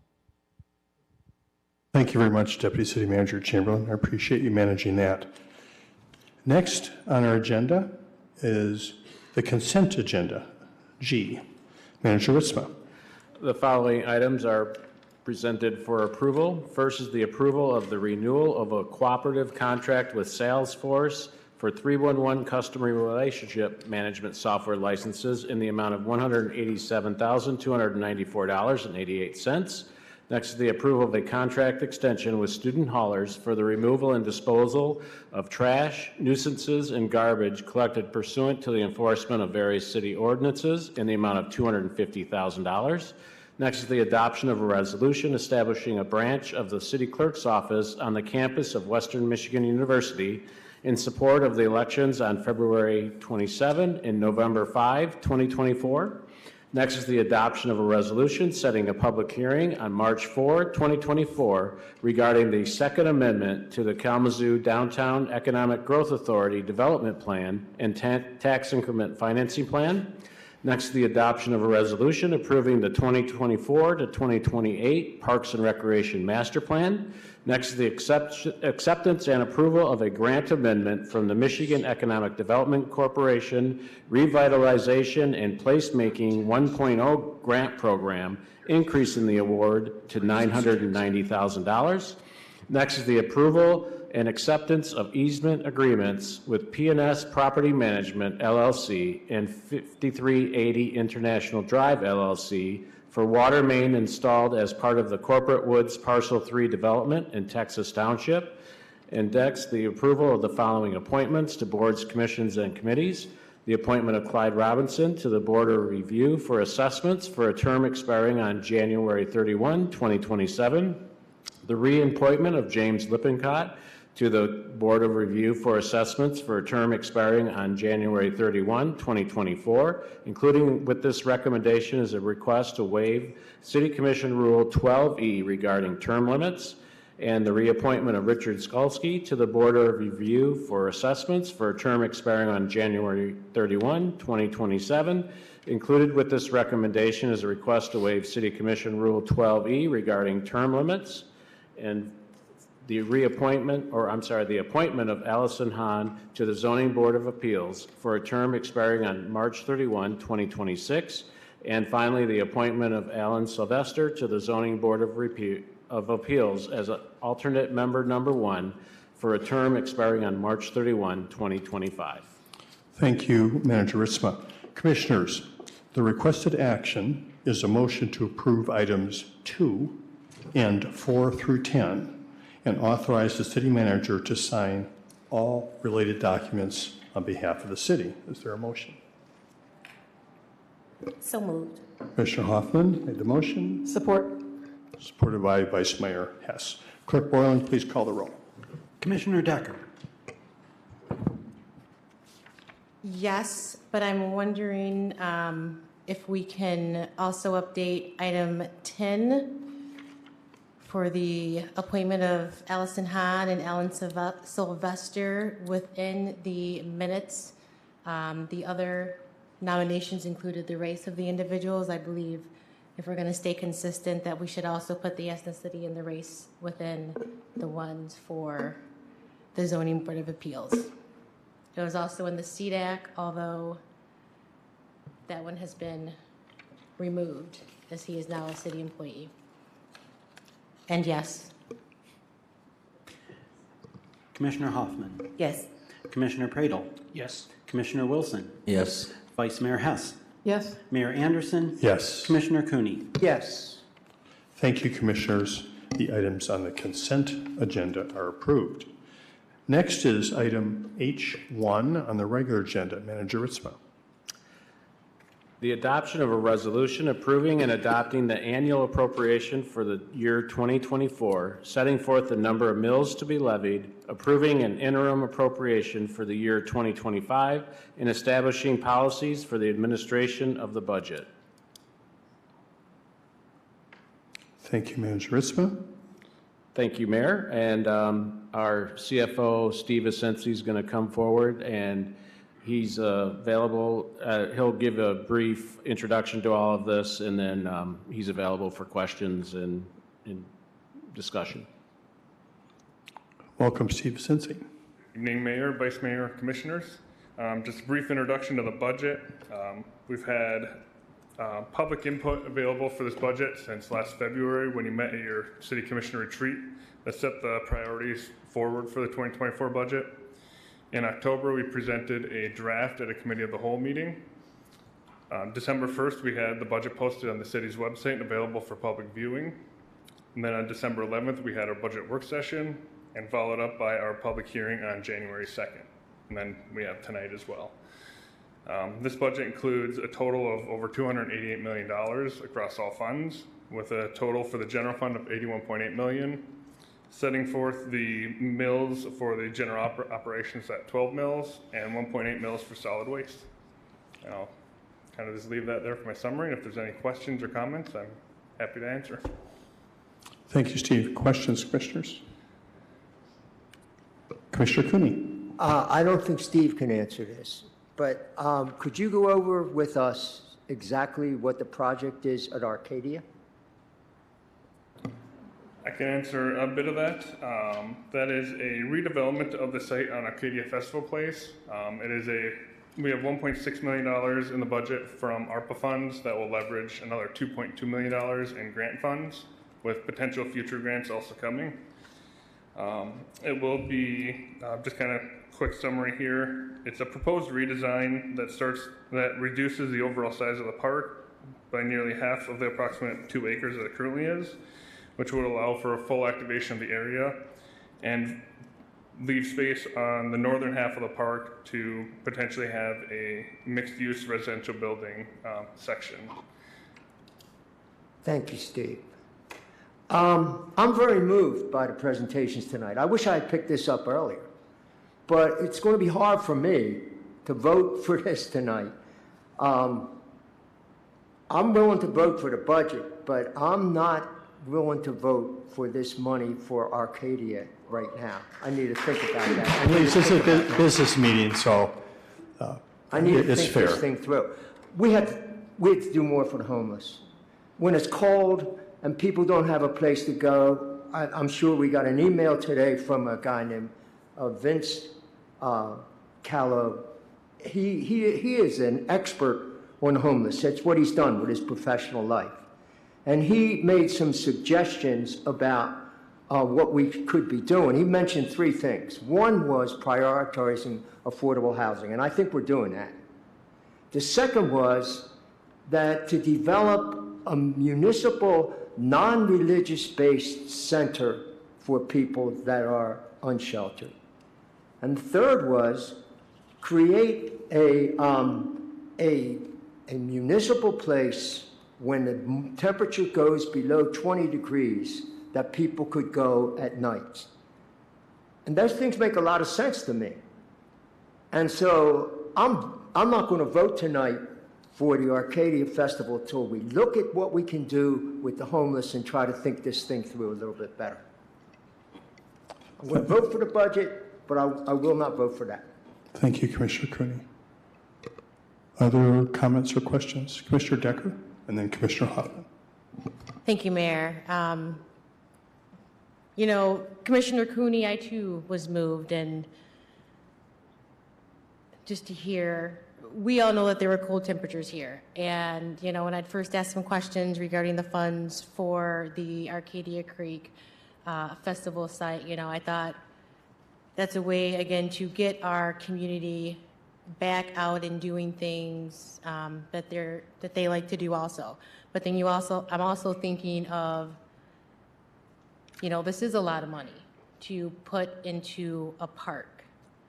And I think I may have changed my mind on these Arcadia funds. I understand it comes with a leverage of a grant of $2.2 million, but I think I agree with Commissioner Cooney that I think we should find alternates for that because there could be other areas that we could put those funds. Thank you, Commissioner Decker. Other questions? Not necessarily specifically on that, but relative to the budget altogether? Yeah, Commissioner Wilson. So one of the concerns, this pertains to Arcadia as well, one of the concerns that I've heard from community members is being able to afford the fees for the Arcadia Festival and booking that out currently. Do we know if this investment is going to impact the fee schedule for people who would like to use Arcadia? So I don't know about this specifically. I know we are reviewing the fee schedule for Arcadia Festival site as it is right now. I will say the fees that we bring in annually still do not cover the operational maintenance costs of that site. So that is also part of it as well. Commissioner Praedel?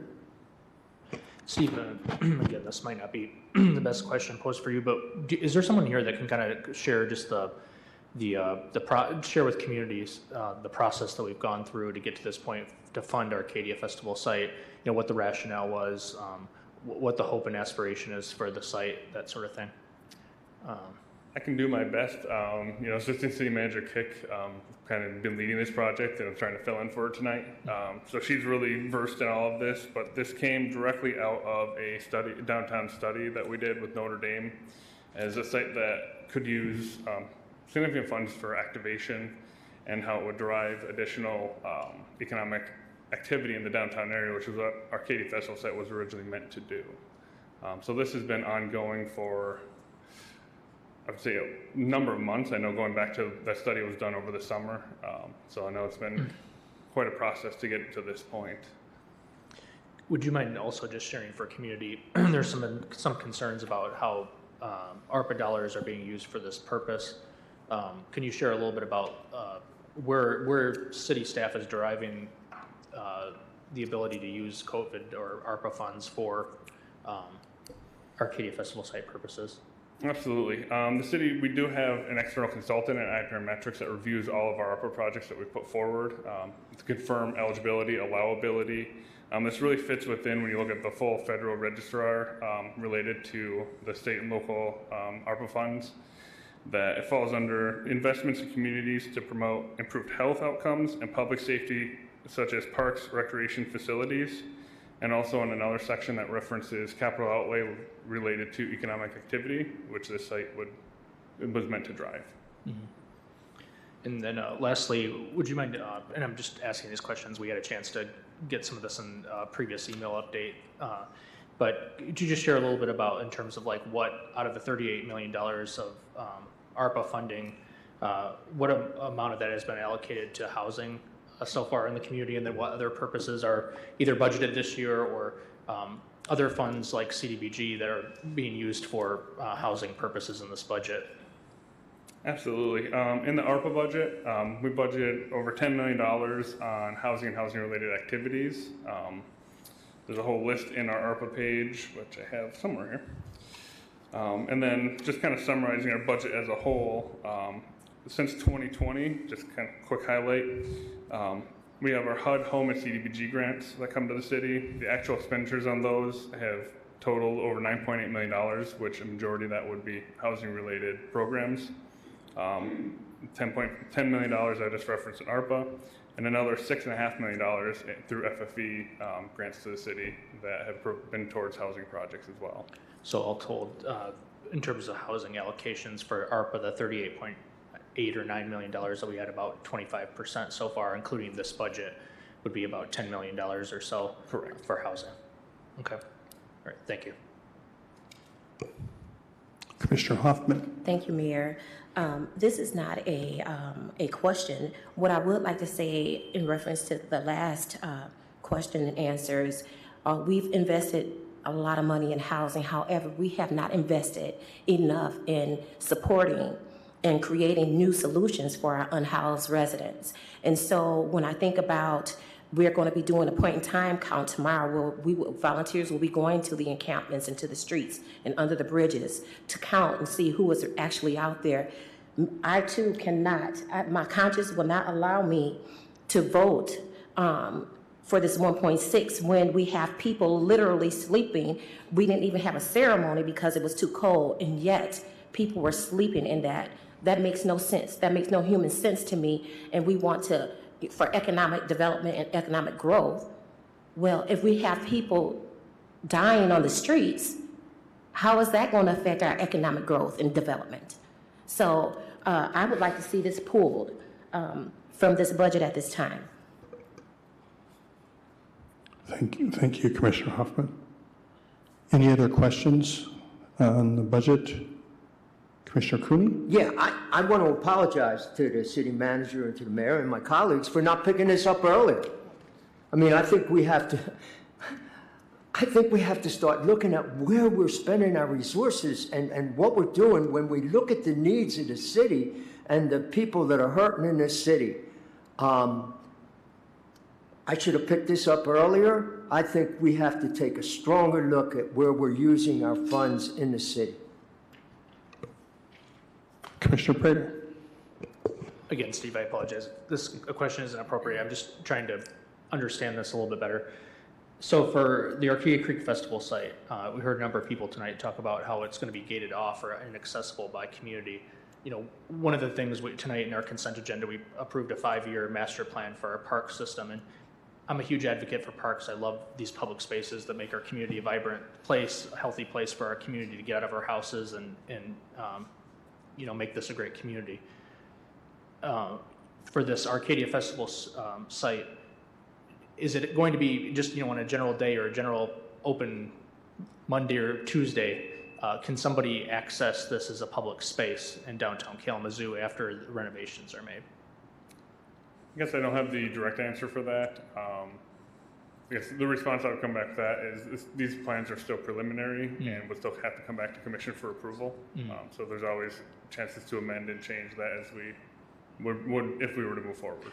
Yeah, because I think I definitely have some concerns about any public space, certainly public parks becoming, you know, gated, you know, inaccessible to the public at any time. I think when you think about the heart and spirit of ARPA, and they, you know, the exact verbiage was investment in communities promote improved health and outcomes of public safety. And then this is where it says such as parks and recreation facilities. You know, I think I take from that spirit that it's an open space, open to the public, that the public at any time can enjoy and, you know, reap benefits from.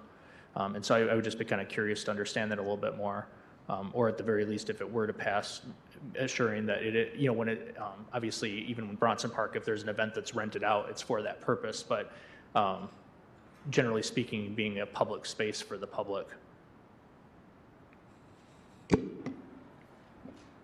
Yes, Vice Mayor Hess. Thank you, and thanks to all who spoke on this as well. Commissioner Cooney, I did get this early, and we did reach out, and I did reach out to Assistant Manager Kick for answers about this because there was so much concern. She could not be here this evening, but I'd like to share what she wrote to me, or this is actually in the Friday email. Talking about the $10 million for housing, a quarter of the ARPA funding is for housing. And that additionally is important to note that there are considerations to reorganizing or redevelopment of the site so that housing could actually be a component of the design along Kalamazoo Avenue. This comes from the Notre Dame placemaking study. The proposed redesign of Arcadia Festival Place states that by reducing the overall size of the park nearly in half to approximately 2 acres, which will allow full activation of the remaining area, framed by a proposed new mixed-use residential building on the northern half of the current park. This shifts a large central gathering space down closer to the creek to terminate the view corridor from Eleanor Street. Significant planning has gone into this. And unfortunately, this is the first that we've really become aware of it and discussed it as a commission, but this is what Assistant Manager Kick has said to me. Thank you, Vice Mayor Hess. Other Commissioner Decker. Thank you, Mayor. Steve, again, this is probably a better question for Ms. Kick, but we talked about the mixed-use residential building, and I'm all for residential use, especially for some of the buildings that we have, even if we build new. I would want this building to be required, if it ever comes to that, HCV vouchers, not just the 1%, not just the 2% or 2 of your 100, you know, make 50% of that building, you know, requirement to take an HCV voucher. I just kind of want to put that out there when we talk about the mixed-use buildings. Again, I think that's probably something better for Ms. Kick, but I just wanted to put that on the record that, hey, if we're shortening or lessening the space of the park to possibly do this, then I think that needs to be a component when we have a developer come to us and say we want to do this, and it's going to be an MOU that says, no, we're not going to give you any tips, we're not going to give you any tax breaks, unless we have a certain amount of vouchers that you're going to take. So, thank you. I appreciate that. So just pulling us back a little bit just to our action here tonight in this budget. So just getting focused on that. This is an action that includes all the various component units of the budget, which is obviously listed in everyone's agenda as well, but all of these units together. So, hearing, some general concern about this particular portion of the budget, Manager Risma, is there a way for us to move ahead with our budget approval and pull this portion of the budget out and not vote on that portion this evening? Yeah, I would suggest that component of the budget is in our ARPA projects that have been presented to the commission, and I'm pulling that up right now. That's why I'm taking a little time here. So for the Arcadia Festival site, it was referenced the $1,650,000.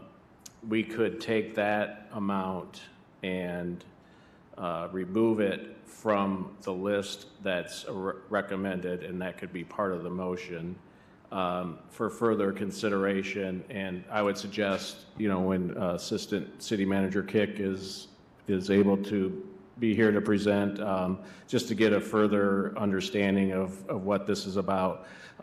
These funds have to be committed by the end of 2024, so we do have some time. There are a lot of factors, as you all know, that go into each one of these recommendations. So I would suggest that we remove that but go ahead with everything else that is in there, so we can hone in on the $1,650,000 and talk more about that later. So that's very helpful, Manager Risma. So just as a reminder here, obviously by state statute, we have to pass our budget by the end of January, and this is not an issue as it relates to that. Is that correct? No, I would suggest that, for general fund, for our funds that we budget for, this is like capital. We can come back to it mid-year and, make the adjustment. Make the adjustment, okay. A particular question I have here, when we're talking about leverage, what is the source of that $2.2 million that's leveraged? Yeah, I believe some of that is the RAP grant that we received through Southwest Michigan First. And then there's a request to Irving S. Gilmore Foundation grant. And again, I think when we come back to this, we will have a better understanding and be able to talk more about what those grant funds, how they're leveraged and requirements and all that. Again, so you can, kind of make a well-formed decision with more information. Okay, Manager Risman, that's very, very helpful. So with the understanding, if everyone we've talked about can make a motion reflective of that and people's concerns about this particular expenditure, are there any other questions that commissioners have for the budget writ large, with our CFO here as it relates to the rest of the budget? All right. Commissioner Prado? I was just going to say, I think we've had so many sessions to talk about the budget. It would just be more so making comments about it at this point. Yeah. Thank you for bringing that up. Thank you so much, Steve. Appreciate you coming up. Just as a reminder, the budget by charter does need to be in the hands of the commission and the public by December 1st, which, thank you, Manager Risma, it was, followed the guidelines of the charter, and there have been multiple sessions on the budget. So even though there's not a deep dive going on tonight, there have been multiple extended discussions about the budget over the course of, basically the last 2 months. So that's where we're at on that. So because this is a regular agenda item, there is an opportunity to speak on this item as well. So if you would like to take advantage of your time to speak on item H1, this is not just for comments on anything, but on this agenda item, now is your opportunity.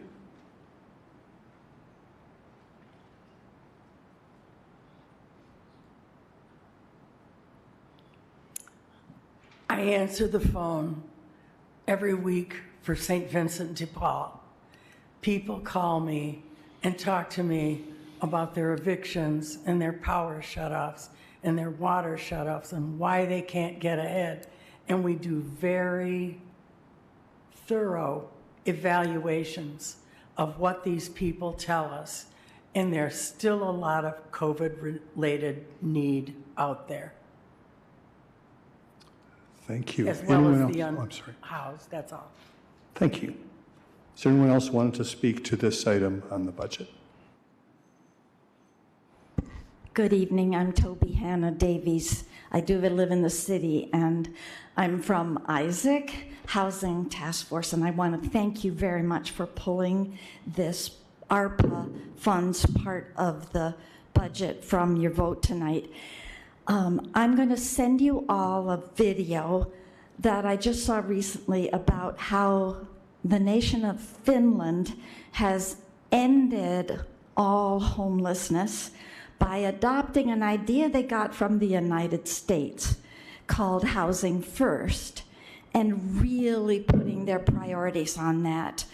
They created not just affordable housing for various levels, but what they called social housing that they built for people who needed housing first and then the social services so they could deal with whatever issues they had. And these housing developments were the kind of thing you and I would all want to move into. Plus, they changed their shelter system. They turned what had been shelters into studio apartments. We've already taken steps, the Public Housing Commission under Mayor Anderson, the lodge redevelopment, the motel into the lodge house, numerous other things. We've taken steps, but we haven't done this wholeheartedly yet. And I really want to encourage you to think how we can do it in a bigger way. We're really highly resourced compared to most cities in this nation. And we could be a shining example of how to really end homelessness.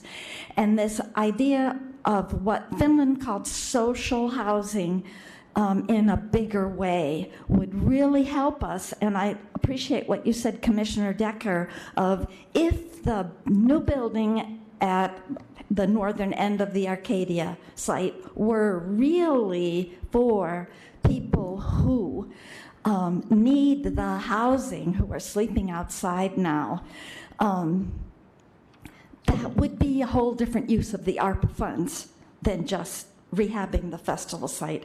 I'm going to be one of the people that's out till midnight tomorrow night talking to people sleeping outside for the HUD required point in time count. And I know it's going to be upsetting, and I will tell you all about it. But please, when I send you this video tomorrow about Finland, please take the time. It's inspiring, and it's...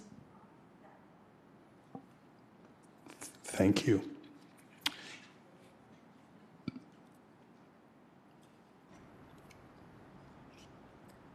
Good evening. Jeff Messer, city resident. I'd like to thank Dr. Cooney and Commissioner Decker and the rest of the commission for the action they're about to take in removing the $1,650,000 in ARPA funds from the budget and talking about it further, letting us know. This is the idea of putting housing at the north end of the festival. Say, wow, that's news. That's going to be in the news tomorrow. But for those of you on other issues, while the 2024 budget process concludes tonight, the 2025 budget process is about to begin. Next month, on Saturday, February 17, the City Commission will hold its annual budget retreat where they will set their spending priorities for the 2025 budget.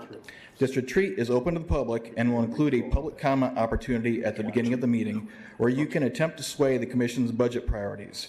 Doors open at 8:30 a.m. and the meeting begins at 9 o'clock. All the city department heads will be in attendance, and you can talk to them, both them and the commissioners, during meeting breaks. The meeting will last into the afternoon and will be held at the Foundry, 600 East Michigan Avenue in downtown Kalamazoo's East End at the intersection with Harrison Street, where Checkers Hamburgers and the Marathon gas station are also located. See you there. Thank you. Thank you. Anyone else in the chambers who wants to speak on item H1? All right, thank you for your input. Manager Ritzman, would you like to read through all the various component areas of this budget? So the introductory piece that I read about the H1 was the adoption of the various components of the budget. You are also being asked this evening in this action you're taking right now to adopt the annual appropriation resolutions and approve the component unit budgets and fee schedules, and I'll go through that list right now. First is the approval of the proposed fiscal year 2024 Brownfield Redevelopment Authority budget. Next is the approval of the fiscal year 2024 Downtown Development Authority operating budget and the existing 2 mil DDA tax levy.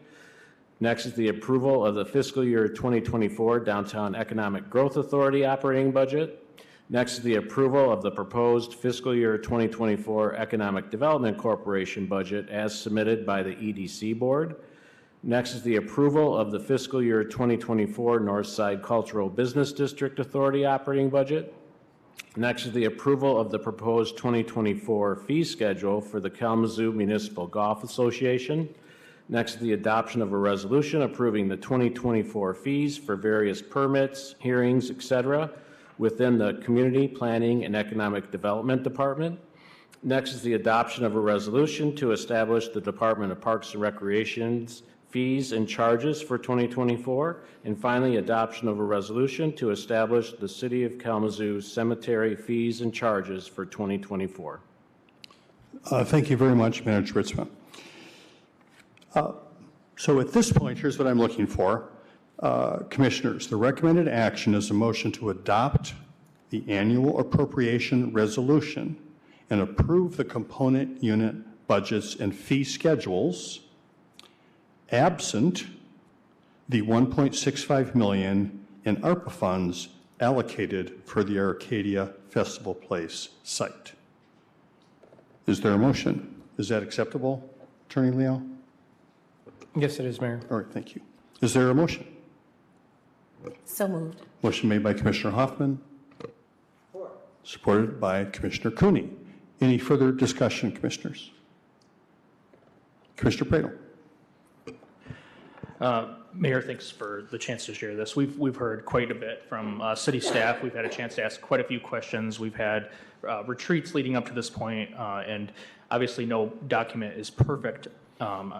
Grateful for people who come and share their input, even if it's at the last minute. But I wanted to make sure that that doesn't overshadow the fact that we have a $288 million budget tonight that encompasses many of our visions from a retreat and the community's vision from community input. It includes a number of things that we both want and dream of for our community, but also need. While many communities of comparable size throughout the country in the Midwest are slashing and burning really their budgets to try to figure out how to survive. It invests in record amounts and continues to invest in a record amount in things like housing, youth, capital improvements and things like infrastructure, wealth creation and intergenerational wealth mechanisms as well.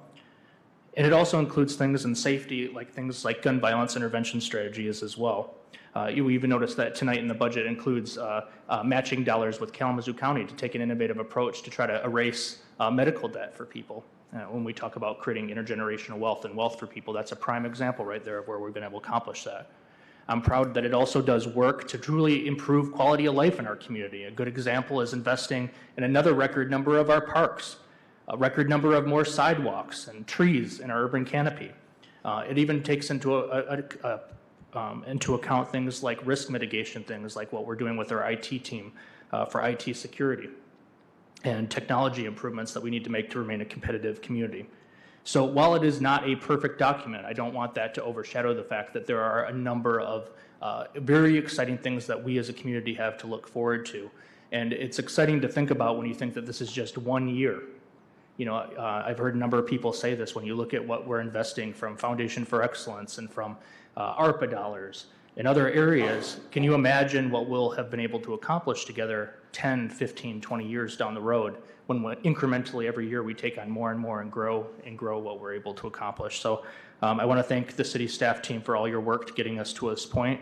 I want to thank colleagues for being thoughtful about this work and sharing your vision and casting your vision into that work as well, and look forward to voting. Thank you, Commissioner Pradel. Very thoughtful and very helpful. I appreciate that. Any other discussion on the budget, Commissioners? Seeing none, Clerk Borling, please call the roll. Commissioner Hoffman. Yes. Commissioner Pradel. Yes. Commissioner Wilson. Yes. Vice Mayor Hess. Yes. Mayor Anderson. Yes. Commissioner Cooney. Yes. Commissioner Decker. Yes. Thank you, Commissioners. The motion passes. Next is item H2 on the regular agenda. Manager Ritzma. Approval of the annual agreement between the Kalamazoo Foundation for Excellence and the City of Kalamazoo, and authorization for the city manager to sign all related documents. Thank you, Manager Ritzma. Any staff report on this item? There is no presentation, but Mr. Vicenzi is available for any questions. Thank you, Ms. Cincy. Anyone here on the commission have any questions?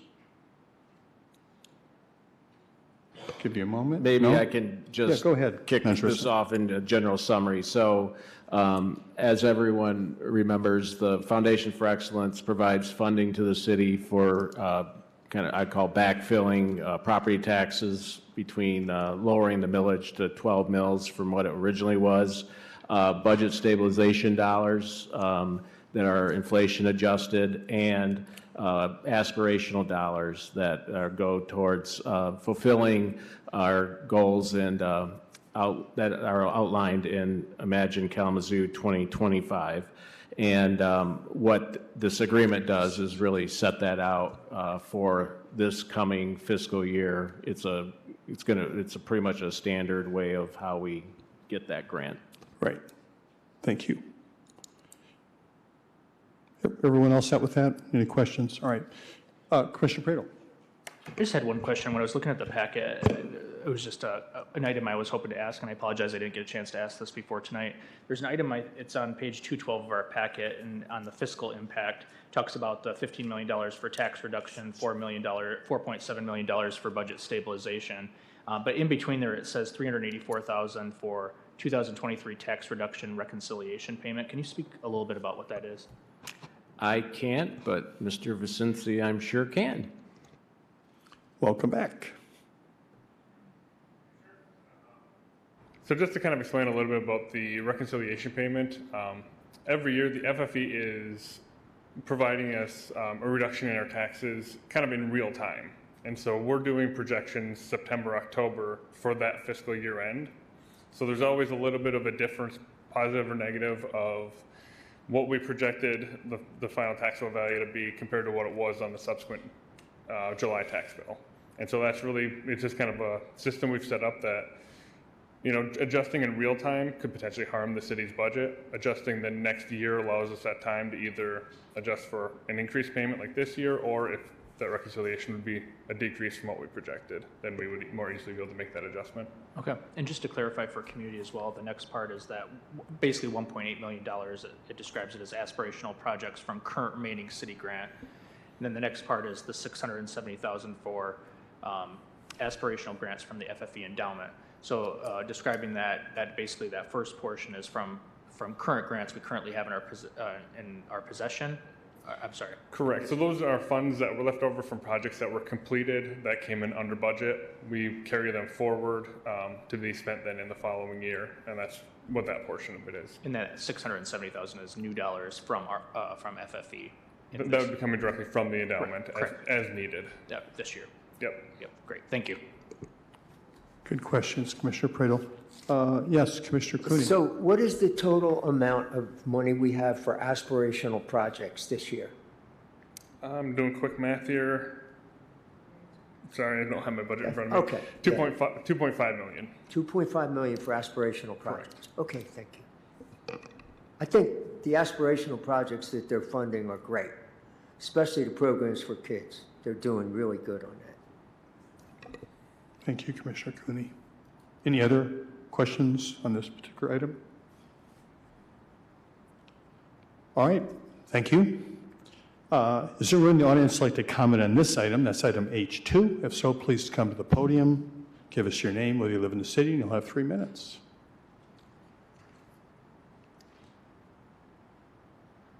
Seeing no one, the recommended action is a motion to approve. Is there a motion? So moved. Motion made by Vice Mayor Hess. Support. Supported by Commissioner Wilson. Thank you. Any other discussion, Commission? Seeing none, Clerk Borling, please call the roll. Commissioner Pradle? Yes. Commissioner Wilson? Yes. Vice Mayor Hess? Yes. Mayor Anderson? Yes. Commissioner Cooney? Yes. Commissioner Decker? Yes. Commissioner Hoffman? Yes. Thank you, Commissioners. The motion passes. Next item is H3 on the regular agenda, City Manager Ritzma. Approval of an extension of a sole source contract with Ferguson Waterworks for the 2024 Neptune meters in the amount of $1 million.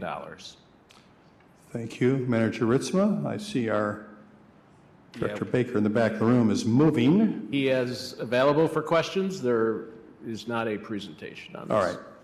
All right. Questions for Director Baker on this expenditure? Commissioner Decker. Thank you, Mayor. Director Baker, I know we talked about this when we made the decision to increase the water rates. Can you tell me again why it is that we need smart meters? Yeah, certainly. I think this is certainly a great question. So, and thank you, Mayor, Vice Mayor, City Manager, City Commissioners, for taking this into consideration and for asking for some comments. So, smart meters are kind of a whole new platform from the water meter system that is largely in place in our system. We have about 7,500 smart meters now in place in our system, and that is in comparison to 50,000 total meters. So, there's quite a lot of meters that are not smart meter yet. So, an old style meter essentially is, reads the water as it goes by it, it records it on a dial, and then it has the ability to transmit that reading via touchpad to a meter reader that goes around with a truck and has to take, physical touch readings of every one of our meters. We currently do about 22 cycles per year, and that means that we're constantly reading meters. So we read meters every day. We have a contractor that does that work, and then that information is sent to the city, and then we have a billing department that works through and gets those bills out.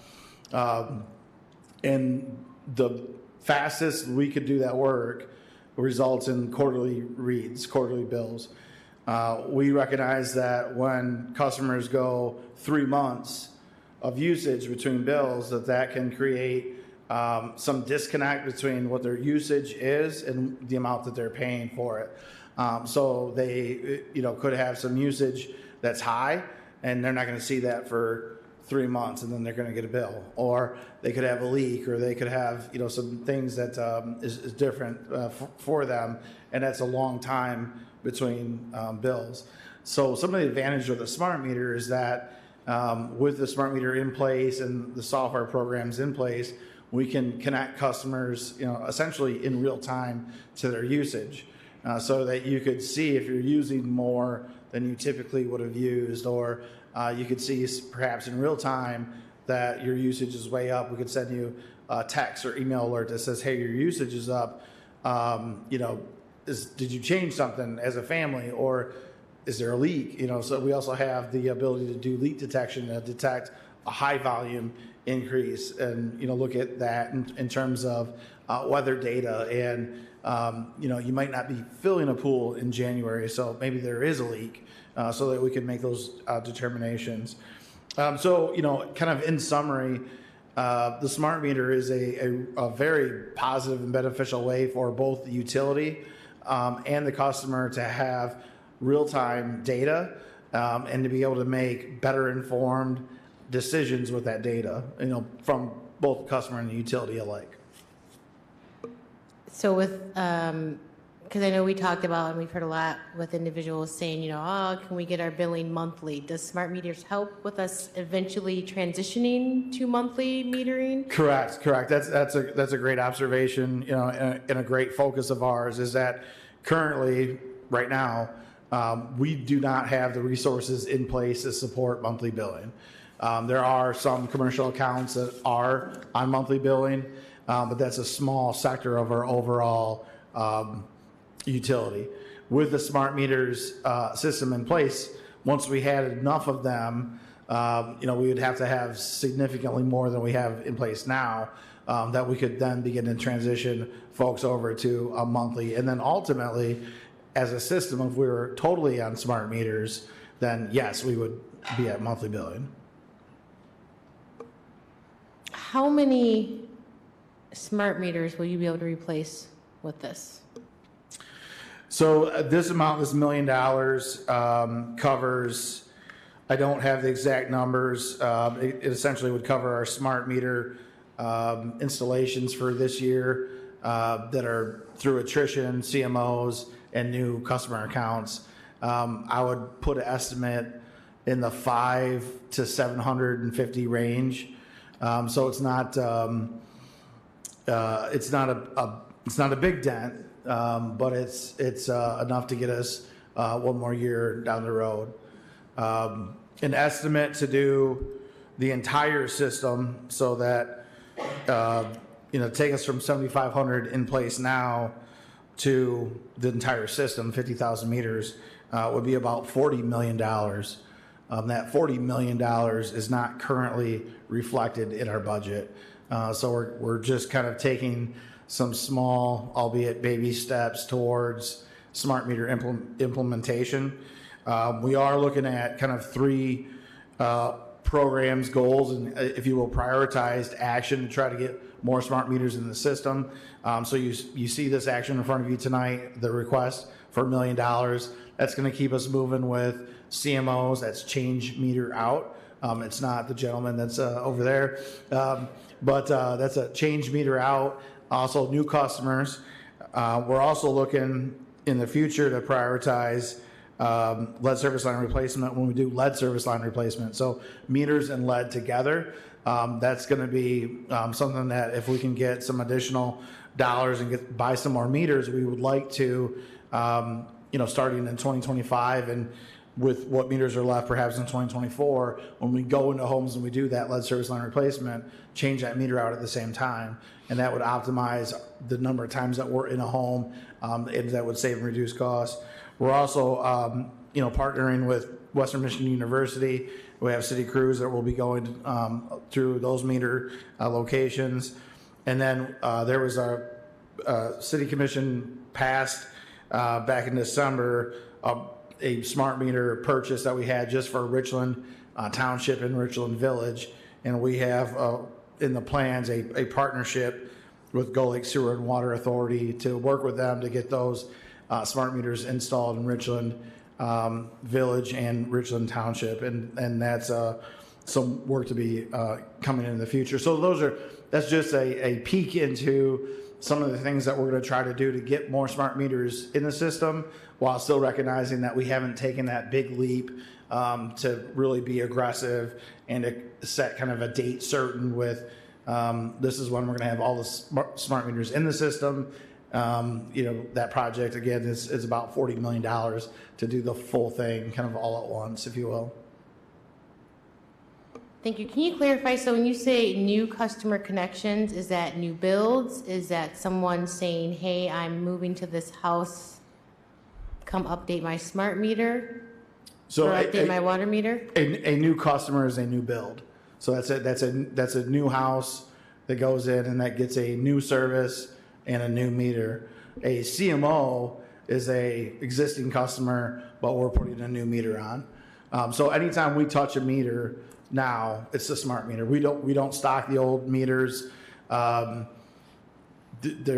not part of our system at all. So if you're moving into a new residence, if the meter works, you're still going to be on that existing meter. But if there's a problem with it and we come out, we're going to change that out and put in a new meter, which will be a smart meter.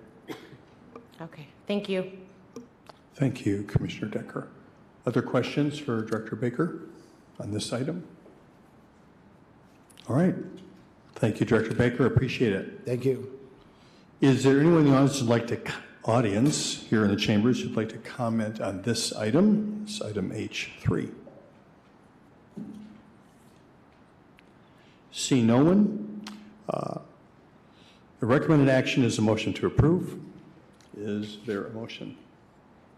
Moved. Support. Motion made by Commissioner Decker, supported by Commissioner Pradel. Any other discussion, Commission? Seeing none. Clerk Borling, please call the roll. Commissioner Wilson. Yes. Vice Mayor Hess. Yes. Mayor Anderson. Yes. Commissioner Cooney. Yes. Commissioner Decker. Yes. Commissioner Hoffman. Yes. Commissioner Pradel. Yes. Thank you, Commissioners. The motion passes. Next is item H4 on the regular agenda. Manager Ritzma. Approval of an extension of the contract and budget amendment with SWT Excavating Incorporated for the 2024 new water service installation project in the amount of $1,201,066.05. And Mr. Baker is available for questions. Thank you, Manager Ritzma. Questions for Director Baker? Director Baker, you're up. Director Baker, I just quick question for you. So this is a contract extension, but also there was a budget amendment amount that was about $162,000. Can you describe a little bit? This was a budget amendment difference between the original estimate that was provided in the original capital improvements plan, but once you put it out to bid, it came in basically over cost, and so that's the purpose of this, correct? That's correct. So again, thank you for the questions. Thank you, Your Honor, City Commission. So just some background. This work here, these new services are new homes. These are new builds into the system. And so these new builds pay what we call CIA, or it's a contribution in aid. So when that new home comes in and connects, they have to pay the system our service line fee, which right now is $6,000.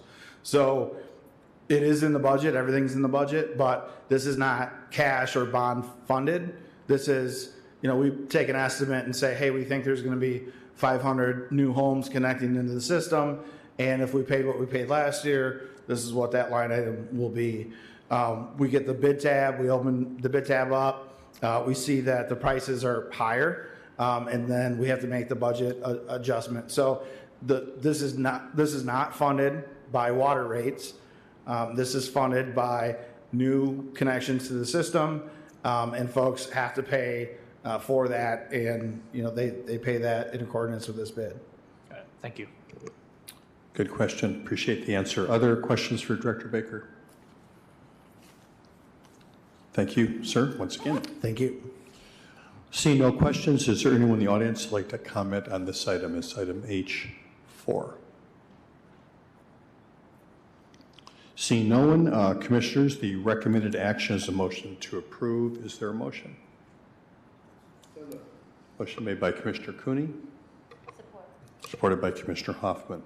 Any discussion, Commission? Seeing none, Clerk Borling, please call the roll. Vice Mayor Hess. Yes. Mayor Anderson. Yes. Commissioner Cooney. Yes. Commissioner Decker. Yes. Commissioner Hoffman. Yes. Commissioner Pradel. Yes. Commissioner Wilson. Yes. Thank you, Commissioners. The motion passes. Next is item H5 on the regular agenda. City Manager Ritzma. Approval of a one-year extension of the contract with the Michigan Municipal Risk Management Authority through IBEX Insurance Agency for Property and Casualty Insurance Annual Premium and Member Loss Fund Deposit in an amount not to exceed $1,129,393. And Thank you. CFO Vicenzi is available for any questions. All right, questions on our insurance policy, commissioners? Commissioner Pradle. Steve, while you're walking up here, I'll ask the question. So in the packet, it describes distributing a return of net assets of about $655,000 as a result of favorable investment return and loss experience. Can you just describe that a little bit and just talk a little bit about how that's going to help offset the cost of the premium? Sure, be glad to. So MMRMA every year, they kind of do their budget projections like we do. They came in under with less claims than they anticipated for the year and better investment return than they anticipated. And so what they do is they take that savings that they achieve on their side and they give that back to their members that are part of the MMRMA pool. And they have a calculation in there that kind of defines how they do it. One of the key factors is how long have you been a client of MMRMA? We've been with them for 20 years now. And so the portion of that we're going to get back is $650,000, which is a little bit more than half of our annual premium. So the favorable investment return and that loss experience, that's not just unique to the city of Kalamazoo, it's part of the entire pool, insurance pool basically, and then everybody gets a proportional share of those. Correct. Everyone gets a share based on how long they've been a member, how much their annual premiums are. Just kind of insurance fund perform better than expected, so they're not going to charge us the full rate kind of idea. We like to hear that. Thanks. Other questions on this side, commissioners? All right, helpful clarification. I appreciate that, Steve. Seeing no more questions, does anyone in the audience like to comment on this item H5? Good evening, Jeff Messer, city resident. My comments regard items H3 through H5, this item and the two prior to it. These items are only on the regular agenda because of a relatively new rule that all spending items over $1 million automatically appear on the regular agenda. While I appreciate the attempt at transparency, it's not a huge improvement over having these items on the consent agenda. I don't know if all three of these items were on the consent agenda tonight that commissioners would have pulled them. If the commission was really interested in increasing the city's financial transparency, it would bring back the monthly written city manager's report in the agenda package, which included a summary of the purchases and change orders between $50,000 and $100,000 administratively approved during the month prior. The last one of these summaries was in the February 18, 2019 agenda packet and covered the month of January 2019, which was 5 years ago. Thank you. Thank you. Anyone else who would like to comment on this particular item, H5? Seeing no one, commissioners, the recommended action is a motion to approve. Is there a motion? So moved. Motion made by Commissioner Wilson. Support. Supported by Commissioner Cooney. Any discussion, commissioners? Seeing none, Clerk Borling, please call the roll. Mayor Anderson. Yes. Commissioner Cooney. Yes. Commissioner Decker. Yes. Commissioner Hoffman. Yes. Commissioner Pradle. Yes. Commissioner Wilson. Yes. Vice Mayor Hess. Yes. Thank you, commissioners. The motion passes. We have two more items on our regular agenda now that we're moved from our consent agenda. First item that was G1, Manager Risva. Approval of a professional service agreement with Traffic Tech Services for technical traffic-related work in the amount of $50,000 over 24 months. Manager Ritzma, anyone that you think can provide any edification on this? Yeah, Director Baker is available for questions. Anything you'd like to say first, Director Baker? Or? Yeah, sure. Thank you, Your Honor, Vice Mayor, City Commissioner, City Manager. This is a bit of a unique item, and this does provide us some opportunity to kind of talk about it. The memo, if you will, kind of references three significant factors, and I'd like to kind of expand upon those and provide some additional depth. So the memo talks about this work and our connectivity to CATS, along with this work through traffic counts. It also talks about and provides a whole list of kind of routine operational assignments and typical work tasks, including both new projects as well as existing maintenance and everything else. And then the third item is recognizes and acknowledges that the owner of this company is a former city employee who has retired from the city, and we are required to put that in the memo, make sure the commission is aware of it for full transparency. That being said, I wanted to kind of dive into the details of some of the work a little bit, if you will. This is a routine and operational component of public services. It deals with everything from parking to signals, as well as our in-kind services that we provide to CATS. So this item in its full contract amount will count as our contributing share towards CATS. Just some examples of projects we've worked on in the past with Traffic Tech Services. This firm was able to help us kind of untie and remove all of the no standing, no stopping, no parking signs that were at one point prolific in the north side. Those were all removed in 2018 through work that was in study by Traffic Tech Services. We installed this is a bit of a unique perspective. We installed a temporary traffic signal this last summer on the township line between Richland Township and Comstock Township due to a water transmission project. And so Traffic Tech Services was able to go out and collect all that data and bring that back for the engineers to analyze and everything else. So we had bids out. We only received this one bid, so it was something that's not picked up routinely. This work is kind of very field focused. It's work and workflows that kind of work their way up to traffic engineers and other engineers so that they can do their calculations and make some determinations for lights and signals and that thing. Lines we talked about. We've got about 97 miles of streets that need lines every year. That's your major street network that's out there existing today. This would also include new projects. So if we do projects, some of those like you see downtown, also get new lines. So all throughout that work is laid out by this. And I also note, and this is not in the memo, but this work is not supported by our department currently because we don't have the equipment. So all of our traffic counters and everything else, we don't own those as a department.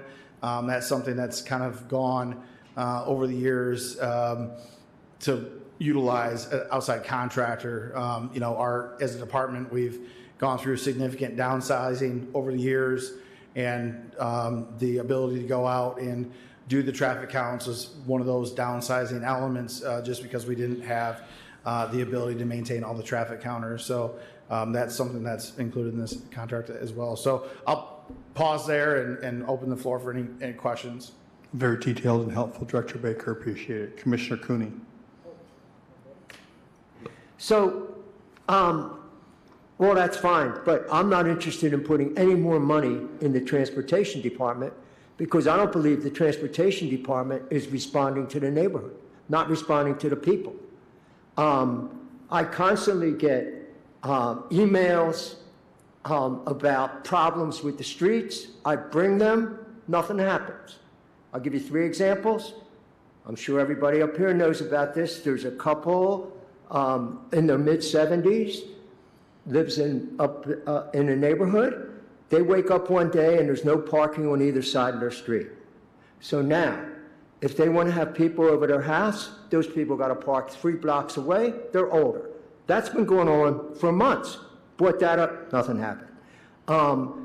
We had a meeting here with 70 people, merchants from Michigan Avenue, poured out their hearts, explained, here's the problems we're having on Michigan Avenue. Nothing's changed, and this was a month and a half ago. Nothing's changed. Nobody got back to them. The principal of St. Augustine School comes and says, I am scared to death for my kids. Here's what I got to do every day to make sure our kids get home safe. People from our transportation department are there. Nobody's gotten back to her in a month and a half.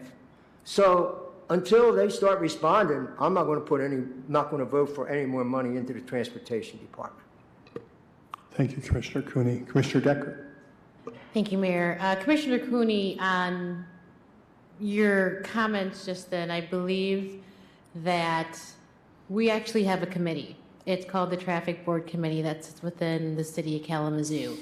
This committee has not met for some time, so I feel as if we need to make sure that this traffic board is conversating with you, Director Baker, on some of these things. City Manager Ritzman, we've already spoken about this, but I think, really diving in, and I would hope to, get an answer sooner rather than later of why the traffic board is not meeting, because we do seem to have a lot of traffic issues. If we have a board and a committee that is not meeting, why do we have this board and committee? So I would really like to find out when the traffic board plans to be meeting again, or if we need to take a look at that committee and see what we need to do there. And I think Mr. Billingham would be a great individual maybe to invite once they start picking back up their meetings.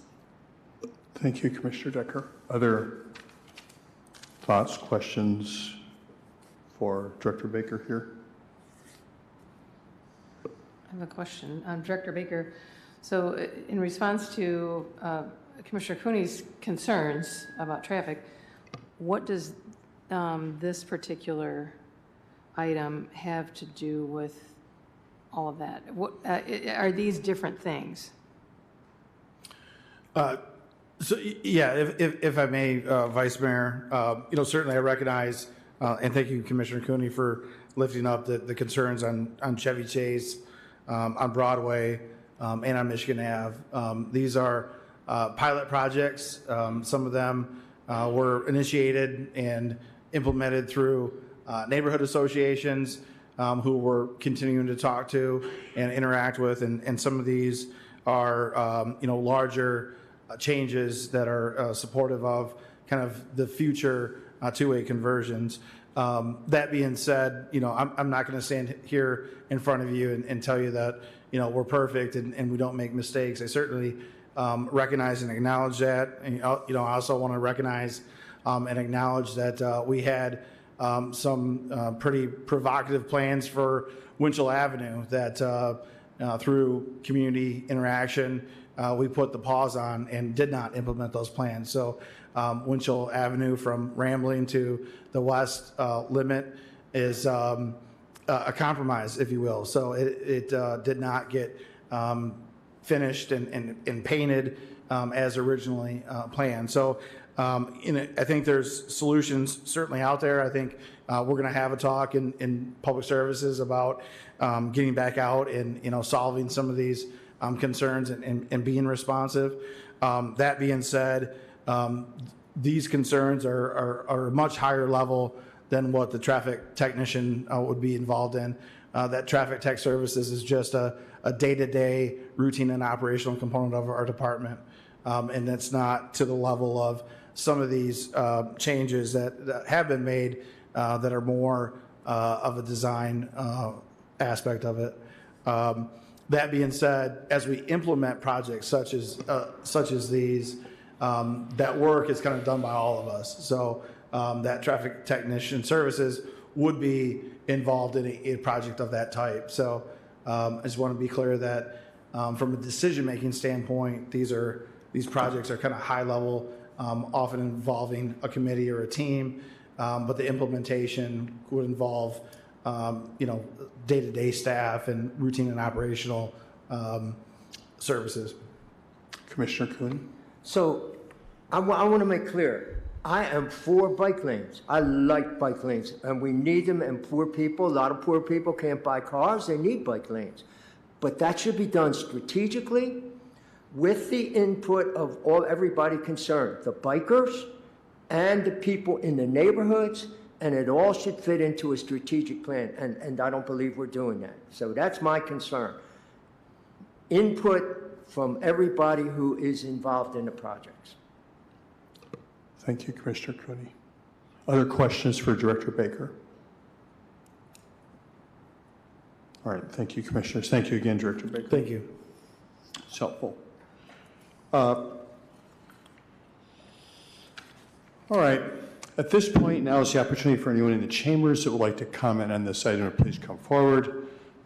Was consent agenda item G1, now H6, I believe. Yes. Mr. Mayor, John Allen, 3412 Bronson Boulevard. In my experience, whether in private business or government, consultants are only hired for one of two reasons. One reason is cover, used by management or elected officials to be able to point to another, quote, expert, unquote, to back up whatever they are doing or voting for or against. That's an illegitimate purpose. The second purpose is to truly acquire a skill that is not currently on board, an expertise that is not available. I don't know which this is. I don't know the business or the person mentioned here. $50,000 isn't the world in a $288 million budget. I understand that. But you also got $8.275 million for streets and major streets. That's what it says this is coming out of. As a former and very good U.S. Senator once said, or I'll paraphrase, 8 million here and 8 million there, and pretty soon you're talking about real money. Is this an area proposed by your present streets people, by your present public works people, for help they need in pavement marking, in recommendations for changes in pavement marking, for a traffic study? I think you did a $285,000 contract last fall for that, and for PR for the streets downtown. Sign layout, placement consulting, services on traffic studies. And this business and this guy may be a good person for that. But the very proposal of this, the presentation of this, with not even a comment as to why it can't be done with existing staff or existing resources, must be taken by you as a plain admission that your existing staff doesn't have these skills, or at least to exercise them properly. Therefore, some of the problems that Commissioner Cooney has pointed out and that I've been here many, many times before pointing out. Your street people are unresponsive. They are non-responsive to inquiries. They know more than anybody else. Out on Winchell Avenue, we were told they had, quote, experts. Well, this is probably one of them. No. 20% of the people voted for my campaign. They don't like what you've done. Please take a close look at it. Thank you. Is there anyone else who would like to comment on this item?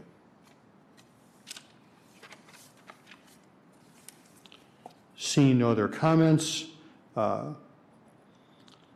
Commissioners, the recommended action is the motion to approve. Is there a motion? So moved. Motion made by Commissioner Decker. Support. Supported by Commissioner Hess. Discussion, Commissioners. Commissioner Pradel. Sure, Mayor. Just wanted to make sure to make a note here. My understanding of looking at this correctly, it's $50,000 over 24 months, so it's over 2 years. So, you talked about, again, want to be thoughtful about the money we're spending, but also it's not, wouldn't be obviously quite enough to hire a full-time staff member. But also, you look at the capital improvements project, we have some significant heavy lifts we're doing right now in terms of, everything from major streets to minor things that we're doing as well. And we're maximizing and capitalizing on this opportunity when there's unprecedented amounts of money coming in from the federal and state government that if we don't seek, someone else will. And, I can totally see the need as arises that you need a technical expert to support staff capacity in a number of situations. I think this is a prime example of just staff capacity, trying to make sure that we have the skill set and the technical capabilities when we have an unprecedented amount of work that we're doing as a community. So I will be supporting this. Thank you, Commissioner Pradel. Other discussion on this topic? So, seeing no one else, so Commissioner Cooney, I mean, I'm sympathetic with your concerns. You and I have talked about this. I understand this is a little bit of a protest vote in a way, because it's not like you have an issue with this particular, availability of expertise. It's the general issue you're concerned about. Correct me if I'm wrong on that, but, right. And so I get that. And just a little follow-up on that. Commissioner Decker and Commissioner Wilson and I attended a listening session up at the, is that the Winchell, is that Third Reformed? Yeah.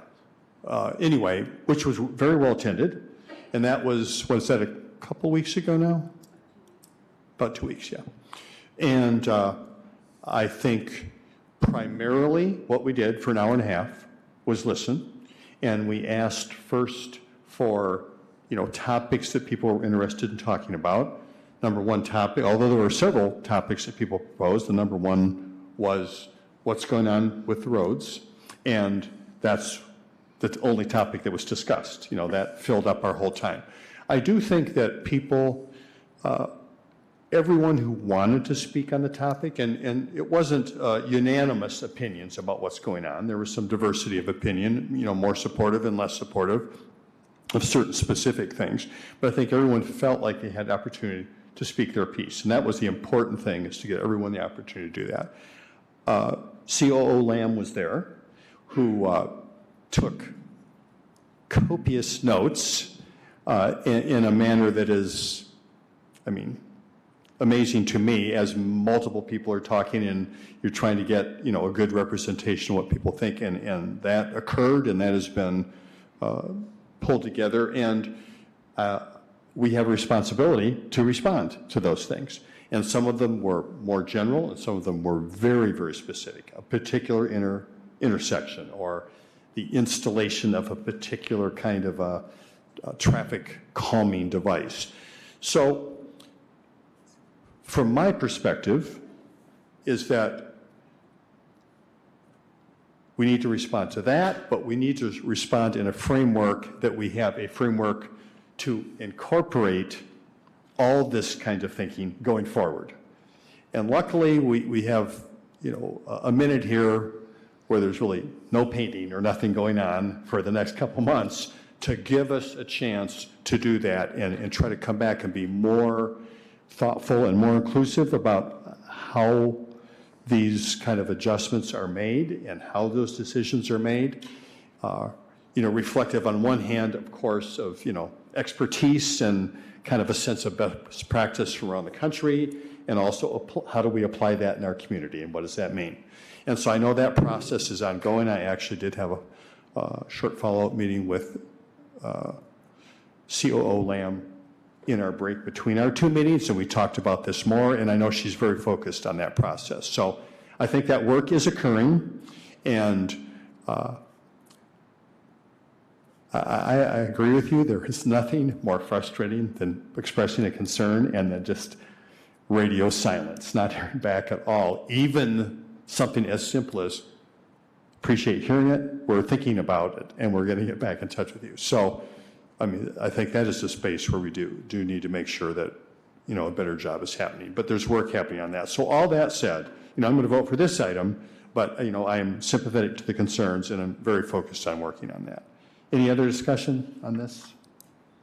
Clerk Borling, will you please call the roll? Commissioner Cooney. No.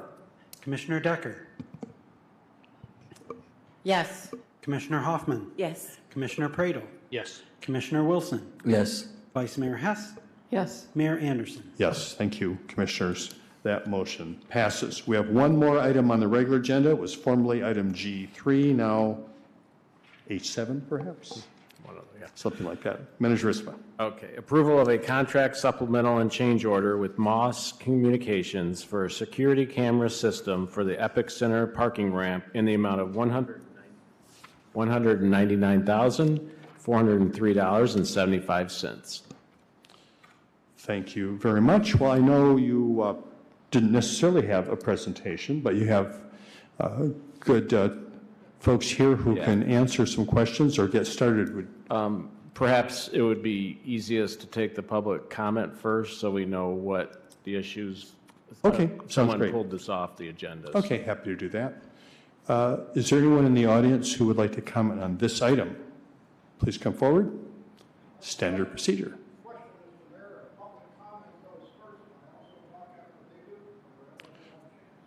No, why don't you go ahead and wait, you can hear what they say, and we can always I answer a think that's a question. much better idea. Yep, Thank fine. you. Okay.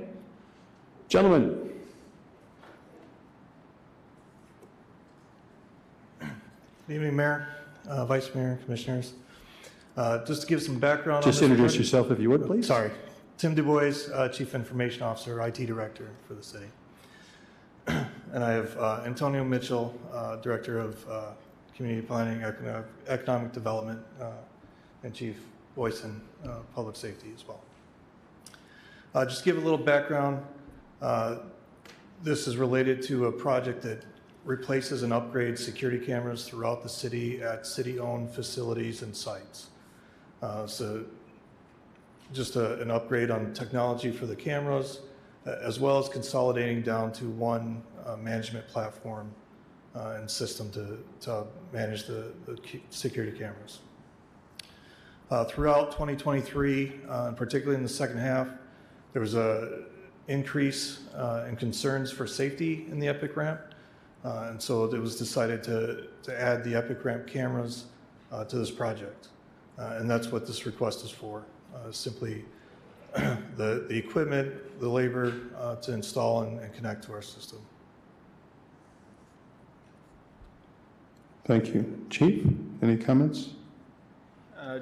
Good evening, and just to touch on a couple things, we had during 2022 and into early 2023, we had a lot of complaints from residents and business owners and employees that have employees that park in those ramps about trespassing, people in the ramps, and the perception of safety concerns in the ramps. So one of the things that we had to do is increase patrols in those ramps, which was very labor intensive.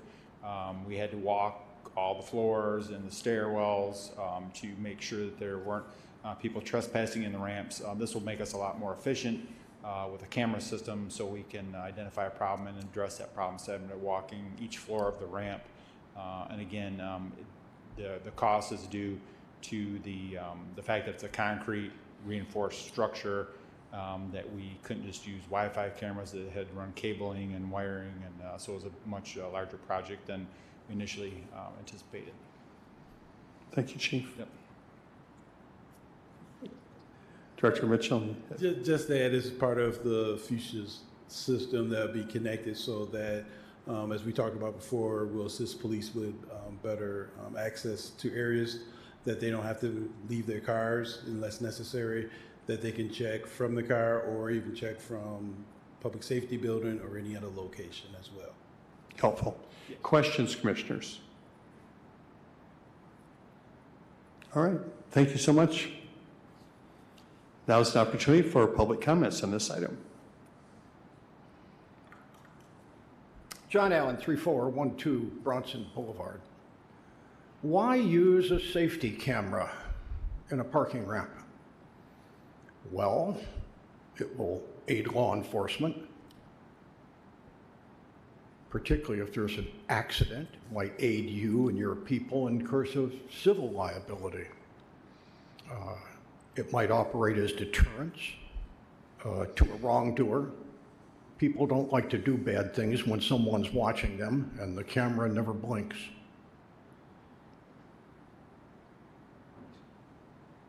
I'm not opposed to this contract at all. I think it's a wonderful idea. My only question is why we don't have a lot more of these at other places in the city. We need eyes on the street. If you're going to stop shooters, one of the first requirements is eyes on the street. It deters them. It helps law enforcement. Your public safety department has asked for more of those eyes on the street. Last year you denied them on the mall and wouldn't let them put cameras up there. for reasons that are not completely explained, we can't seem to figure out how to hire more street cops.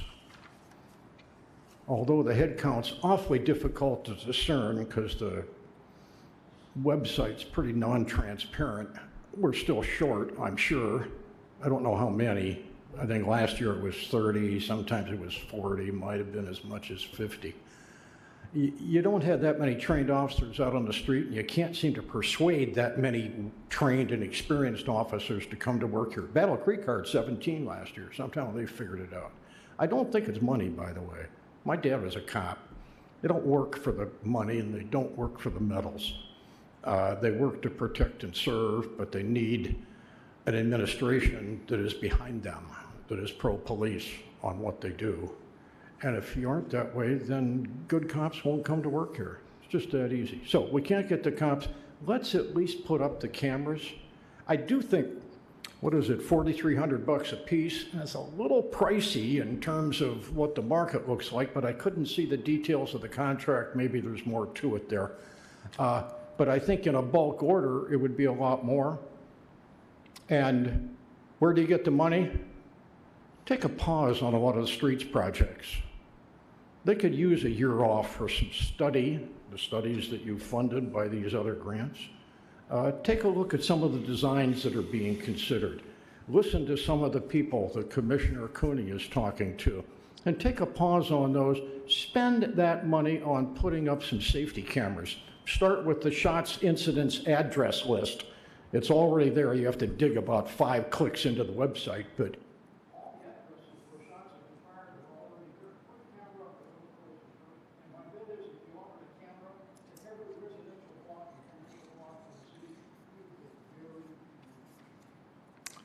Thank you.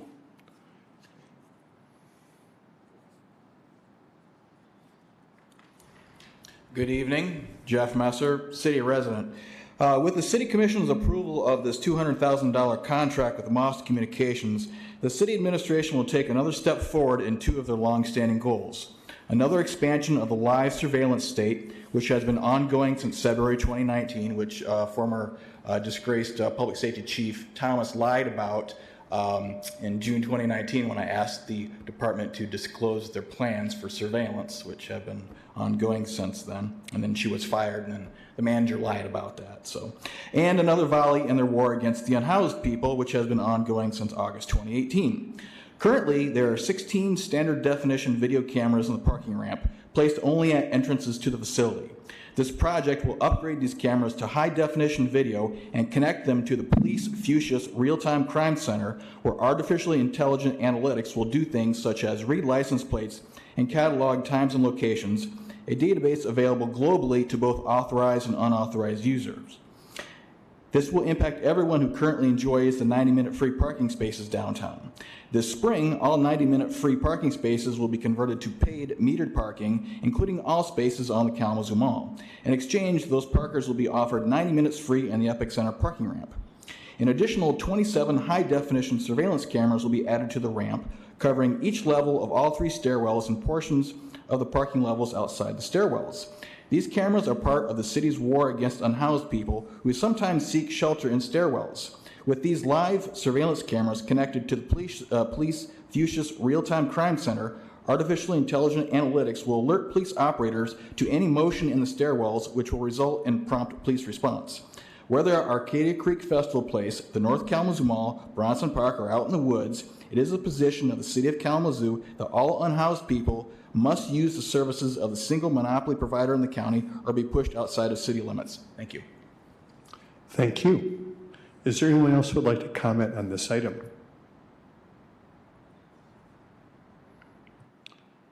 Seeing no more comments, the recommended action is a motion to approve. Is there a motion? Motion made by Commissioner Cooney. Support. Supported by Commissioner Pradel. Discussion, commissioners.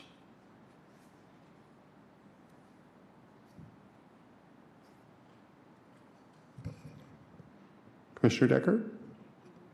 You do not. Okay. All right.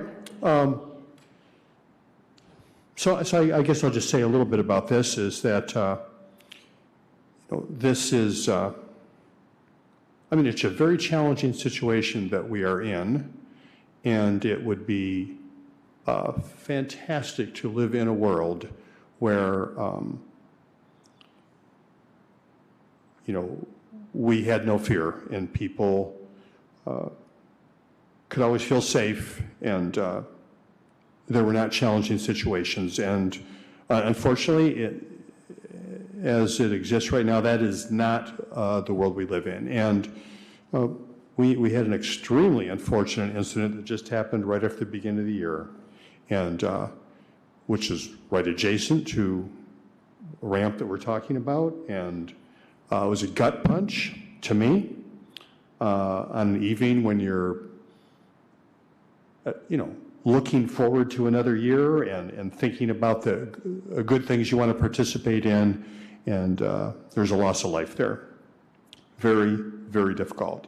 And I think it's very difficult for anyone sitting up here who is only in this seat because they care about people who live in Kalamazoo and want people to be able to thrive and improve their economic situations and take care of each other and live in a way where you can live out your hopes and dreams and aspirations.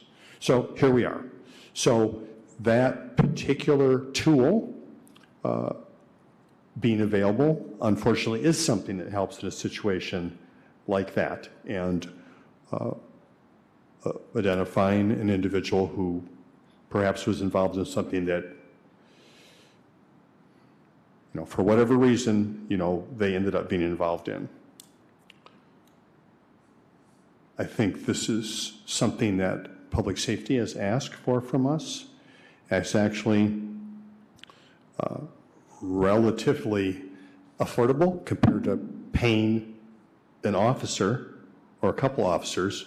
You know, this is an assistance tool to help promote that safety. So I will be supporting this. Clerk Borland, please call the roll. Commissioner Decker. Yes. Commissioner Hoffman. Yes. Commissioner Pradel. Yes. Commissioner Wilson. Yes. Vice Mayor Hess. Yes. Mayor Anderson. Yes. Commissioner Cooney. Yes. Thank you, Clerk Borling, and Commissioners. The motion passes.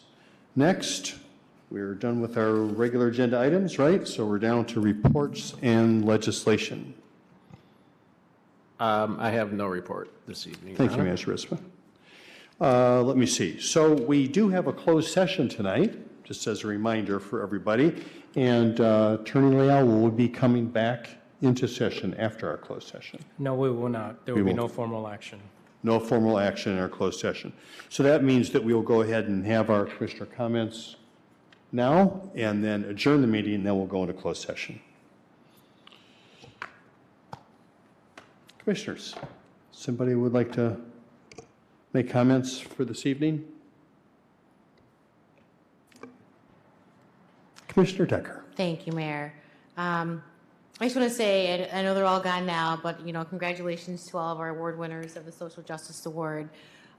It's so thrilling and exciting to see our youth that are doing so much within the community. And one day, I hope that, you know, many of them will be up here doing the same things that we do every day for our city. I do want to say that with passing the budget, even though we removed an item that seemed to have a lot of us, you know, having questions after hearing certain things and even asking questions. And that can happen when you come up here. You never know what's going to happen when you get here. And that's just the nature of the game. And I just want to say, you know, I appreciate everything that Steve and his team and everything that our city staff has done in putting together this budget.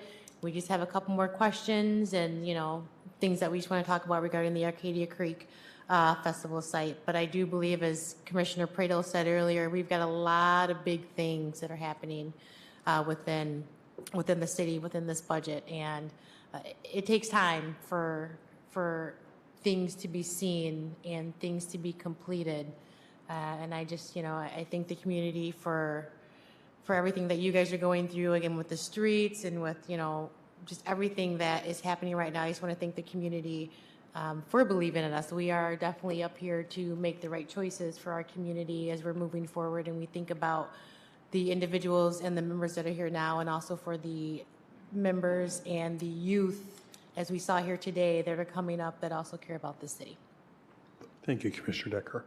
Other commissioners? Commissioner Pradle? One thing I just wanted to make sure to thank city staff for, talking about sometimes it can be really frustrating when you really, really want something and it takes a long time. And I applaud people who've done this for over 2 decades and your patience and commitment to doing this work, because it takes almost a saintly personality to make that happen, and for the people who've been in this work for a long time as well. But I want to give a good example of something that we've been working at for a long time. So one of the things that I've been particularly passionate about is communication, improving communication. And to the delight, about a week ago, started our communication. It's a every other month publication that goes to every house, or goes to every mailbox in the city of Kalamazoo, sharing news and things that we're working on. And that's in addition to the expansion of our communications team. In addition to work that we're doing with our neighborhoods to do listening sessions, which is the most recent one, our Winchell one, where we had 2 commissioners and the mayor at. So I guess I wanted to just emphasize, like, the juice is mostly worth the squeeze. And the tricky part that I found is that there's just this careful balance between the patience, because rushing, you find that there's always like 2 sides of the coin. And one of the quotes I remember hearing from the listening session at Winchell, hearing from my colleagues, was that, people were getting up and complaining about what was going on. And there was one parent who got up and said, it sounds to me like you care more about the aesthetics of something than the safety of my child, right? Well, how do you balance that unless you do a really thoughtful job of listening to every person and then making the best judgment you possibly can to do the right thing? And I think that's hard sometimes. And so how do you balance the thoughtfulness that it takes in doing this process of governing with making action when we need to do it in a timely way, right? And I think that's hard. And so I think with everything that we are doing and have going on, we just got to keep at it. If we really believe in something and want to see it happen, we got to work together and keep at the changes we want to see. The other thing I wanted to share as well, we better buckle up for 2024, right? This is going to be a slugging, rough year ahead in national politics. And, the thing that really gives me a lot of hope that we're going to be all right are those young people who were recognized here earlier tonight. We got a lot of really great, talented people who are in the queue ready to take over this city at some point in our country. And, I think one of the things recently at work, we were just kind of having some challenges with 2 people who are on just kind of challenged with 2 diametrically opposed views on how the world should go. And, at the end of the day, I think the best thing that we can do is just remind ourselves of the things that we all care about. And at the end of the day, no matter how ugly things get, I think, the thing that we can all keep focused on is making this community the best community we possibly can for every person who lives here. And if we keep focused on that, we can see past the polarization and the ugliness, and then hand it over to those smart, good people someday too. So have a good night. Thank you, Commissioner Pradle. Commissioner Hoffman. Thank you, Mayor. I just want to say, also echo about the youth and what our world will be once they get in position, and how they will increase who we are as a human being and in the place of humanity. I had the opportunity to attend Kalamazoo Lyceum on Saturday afternoon at the library. And the discussion was around finding hope in our community. And one of the things that really stood out to me, there was a young man, his name is Justin Black, and he said what propelled him, what gives him hope is his faith and action. And so when I thought about that, I was like, wow, so we can really do great things when that hope is anchored by faith and action, not just sitting here talking about it. I think 2024 is going to be a game changer. I really know it's going to be a game changer for for us here in Kalamazoo, because there's so much work to be done. I never want to discount the time and the effort that the staff here at the city puts into the budget process, or the visioning some of the goals that they have personally and within departments. However, our community has not invested a ton of money in homelessness. in support of homelessness. There have been communities throughout the country and some here in Michigan who dedicated millions to homeless solutions and to projects that were very creative in nature. And so I would urge us to take a look at what is being proposed right now in our community. We have a wonderful creative project, and yet we continue to bump against barrier after barrier after barrier. And why is that? So when we say Kalamazoo is a rich and resource rich community and people want to come here and live, it would be hard pressed. I shed tears on the 1st of January. And to know that people are sleeping in the woods even today, and with the weather advisory that is happening here for the next few days here in Kalamazoo, I would be remiss if I did not bring up, we have an opportunity to show who we are. We say Kalamazoo strong, then show it. Our most vulnerable individuals, some of those are unhoused. We need to pay attention and do what's right. And whatever policy or regulation or ordinance that is hindering creative solutions, we need to fix that. We need to do it at the city level, and we need to do it at the county level. And make a commitment to utilize some of those opera dollars like other communities have done to fund creative projects that will help no less than 66 people at one time, and that over 5 years, that's hundreds and hundreds of people that we can help. So I appreciate you all. I'm glad we're here on the 55th. As long as we keep that hope anchored by faith and action, we can do great things. Thank you. Thank you, Commissioner Hoffman. Okay. Vice Mayor Hess. Indeed, Commissioner Hoffman. Just a few things. We do receive your emails. We do receive your comments. We hear you, we understand, and we are working together toward the greater good of Kalamazoo. I'll mention again that community literally means to have charge of together, and it's an action word. It's all of us together, and all of us together in faith. That said, I would like to commend Parks and Rec, our Department of Parks and Recreation, for their work on the strategic plan that we approved tonight on the consent agenda for the next 5 years. And it gives me hope that we are making spaces that are common spaces for our people and improving those. They are truly having an impact on the health and well-being of all of our residents of Kalamazoo. I'm especially grateful to Parks and Rec employee Johnny Berry, who worked with Mr. Evan Gray to create and put together a baseball program for children and youth age 4 to 9 that begins this year for the for the Police Athletic League program, and just collaborating with KDPS and Parks and Rec. And so they're looking for up to 300 kids to participate in this, 300 youth who normally wouldn't be introduced to this beautiful game that I know and love. And ages 4 through 9, looking for parents as volunteers on the field, but also coaches that can coach these young people in t-ball and machine pitch. And so we're just looking for that. It will be at our own Versluis fields, at the fields that, here in the city. And people can register online. It begins April 27th. If you have questions, you can call 311. Please feel free to email me or Mr. Berry at the city if you have questions. I'm really excited about this program because so many people don't believe that it's their game to play. It's everybody's game. And it's free, secondly, when you think of these systemic societal issues that we've referenced here tonight,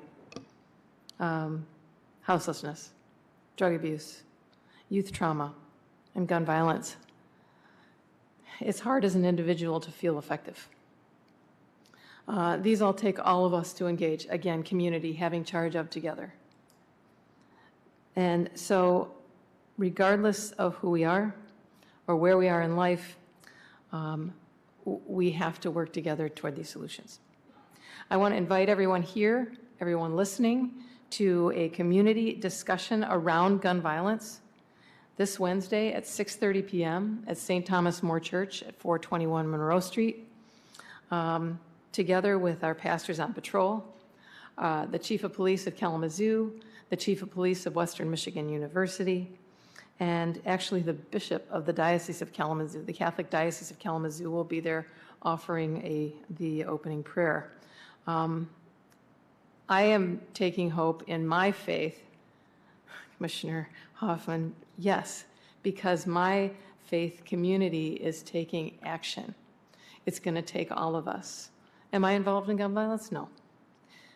Do I want to do something about it because it breaks my heart? Yes. I can do it in my community of faith. Please join us, because it takes a village.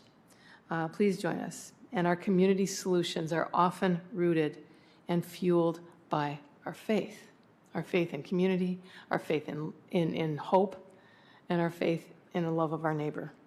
So please join us 6:30 St. Thomas More, Wednesday, January 24th. Thank you. Thank you, Vice Mayor Hess. Just a few things here, talking about things that take a long time. I attended a meeting this morning that was hosted over at Southwest Michigan First, and it was about the $26 million or so now that we have to improve the connection on our North US 131 bypass, which was something that I started working on when I first got on the commission in 2005. And yeah, I know. And as a matter of fact, it was it wasn't brand new. It had been an ongoing project for several years when I hit the ground, and I had the pleasure of being able to serve on CATS at that time, that you are representative to. And the purpose of that, for us, it's not in the city, obviously, but the purpose is to try to get the big traffic out of the north side of Kalamazoo. And we talk about air quality and diesel trucks. Let's not forget that is a big contributor to diminished air quality. I think construction is supposed to start actually in 25, believe it or not. You know, there's still other details to work out on some connections to the interchanges, but to me, I mean, that is a huge, huge thing that is actually finally happening. Very happy about that. Another thing that I'm continually reminded about is that, you know, we get a list of things that are happening and invitations to great things in town. And if you look at that, you realize as a commissioner, I can't get to every one of these things. But what I'm continually reminded is that something that happens that's great, and one of us is going to go to it. And I almost feel like that's just going to happen, you know, that people are just going to find things to go to, so we are generally represented at all these great things that are happening in town. So thank you for everyone that takes the time to help put on events and goes to things and sits through listening sessions. And, you know, some of us have young families that we have to manage that. You know, that's a challenge around. So I appreciate that very much. I know we didn't mention it, but just a reminder, the Blueprint for Peace was kind of officially, you know, released. Jen Hamos put a ton of time in that over 3 years, a lot of community input. It's available online, right? And talking about this issue, this was 3 years of work to come up with a plan for the community to engage relative to, in particular, you know, resulting violence, but all the things that contribute and set the stage for that. So let's not ignore that work. Let's not that have be one of the reports that is just great. We got it done. We check that box and we go on. So that's something I hope. I mean, it's not just for us, not just for the city, but I hope that we will be continuing, you know, to reference that in our thinking and in our goal setting. How are we going to be part of this broader effort? I think it's very, very important. I had something happen just within this last week that was very, very hard for me, and it was the passing of a person named Patricia Carlin. And Patricia Carlin is someone I worked with for a long, long time. to what was called Kalamazoo Community Mental Health and Substance Abuse Services, but she went on to work in the Kalamazoo Public School System. And she was one of those people that I think there are a few people in town who don't at least recognize her name or maybe haven't crossed paths with her. And she was the kind of person who, I mean, just didn't ever want credit for herself, you know, really, really focused on every single individual in a way that you felt seen when you were with her, and did everything she could to help your life be better. And unfortunately, you know, she has passed. I believe that there's going to be a gathering. I'm not sure if it's absolutely set. Is it 11 o'clock on this coming Saturday at Chenery Auditorium? And it wasn't just something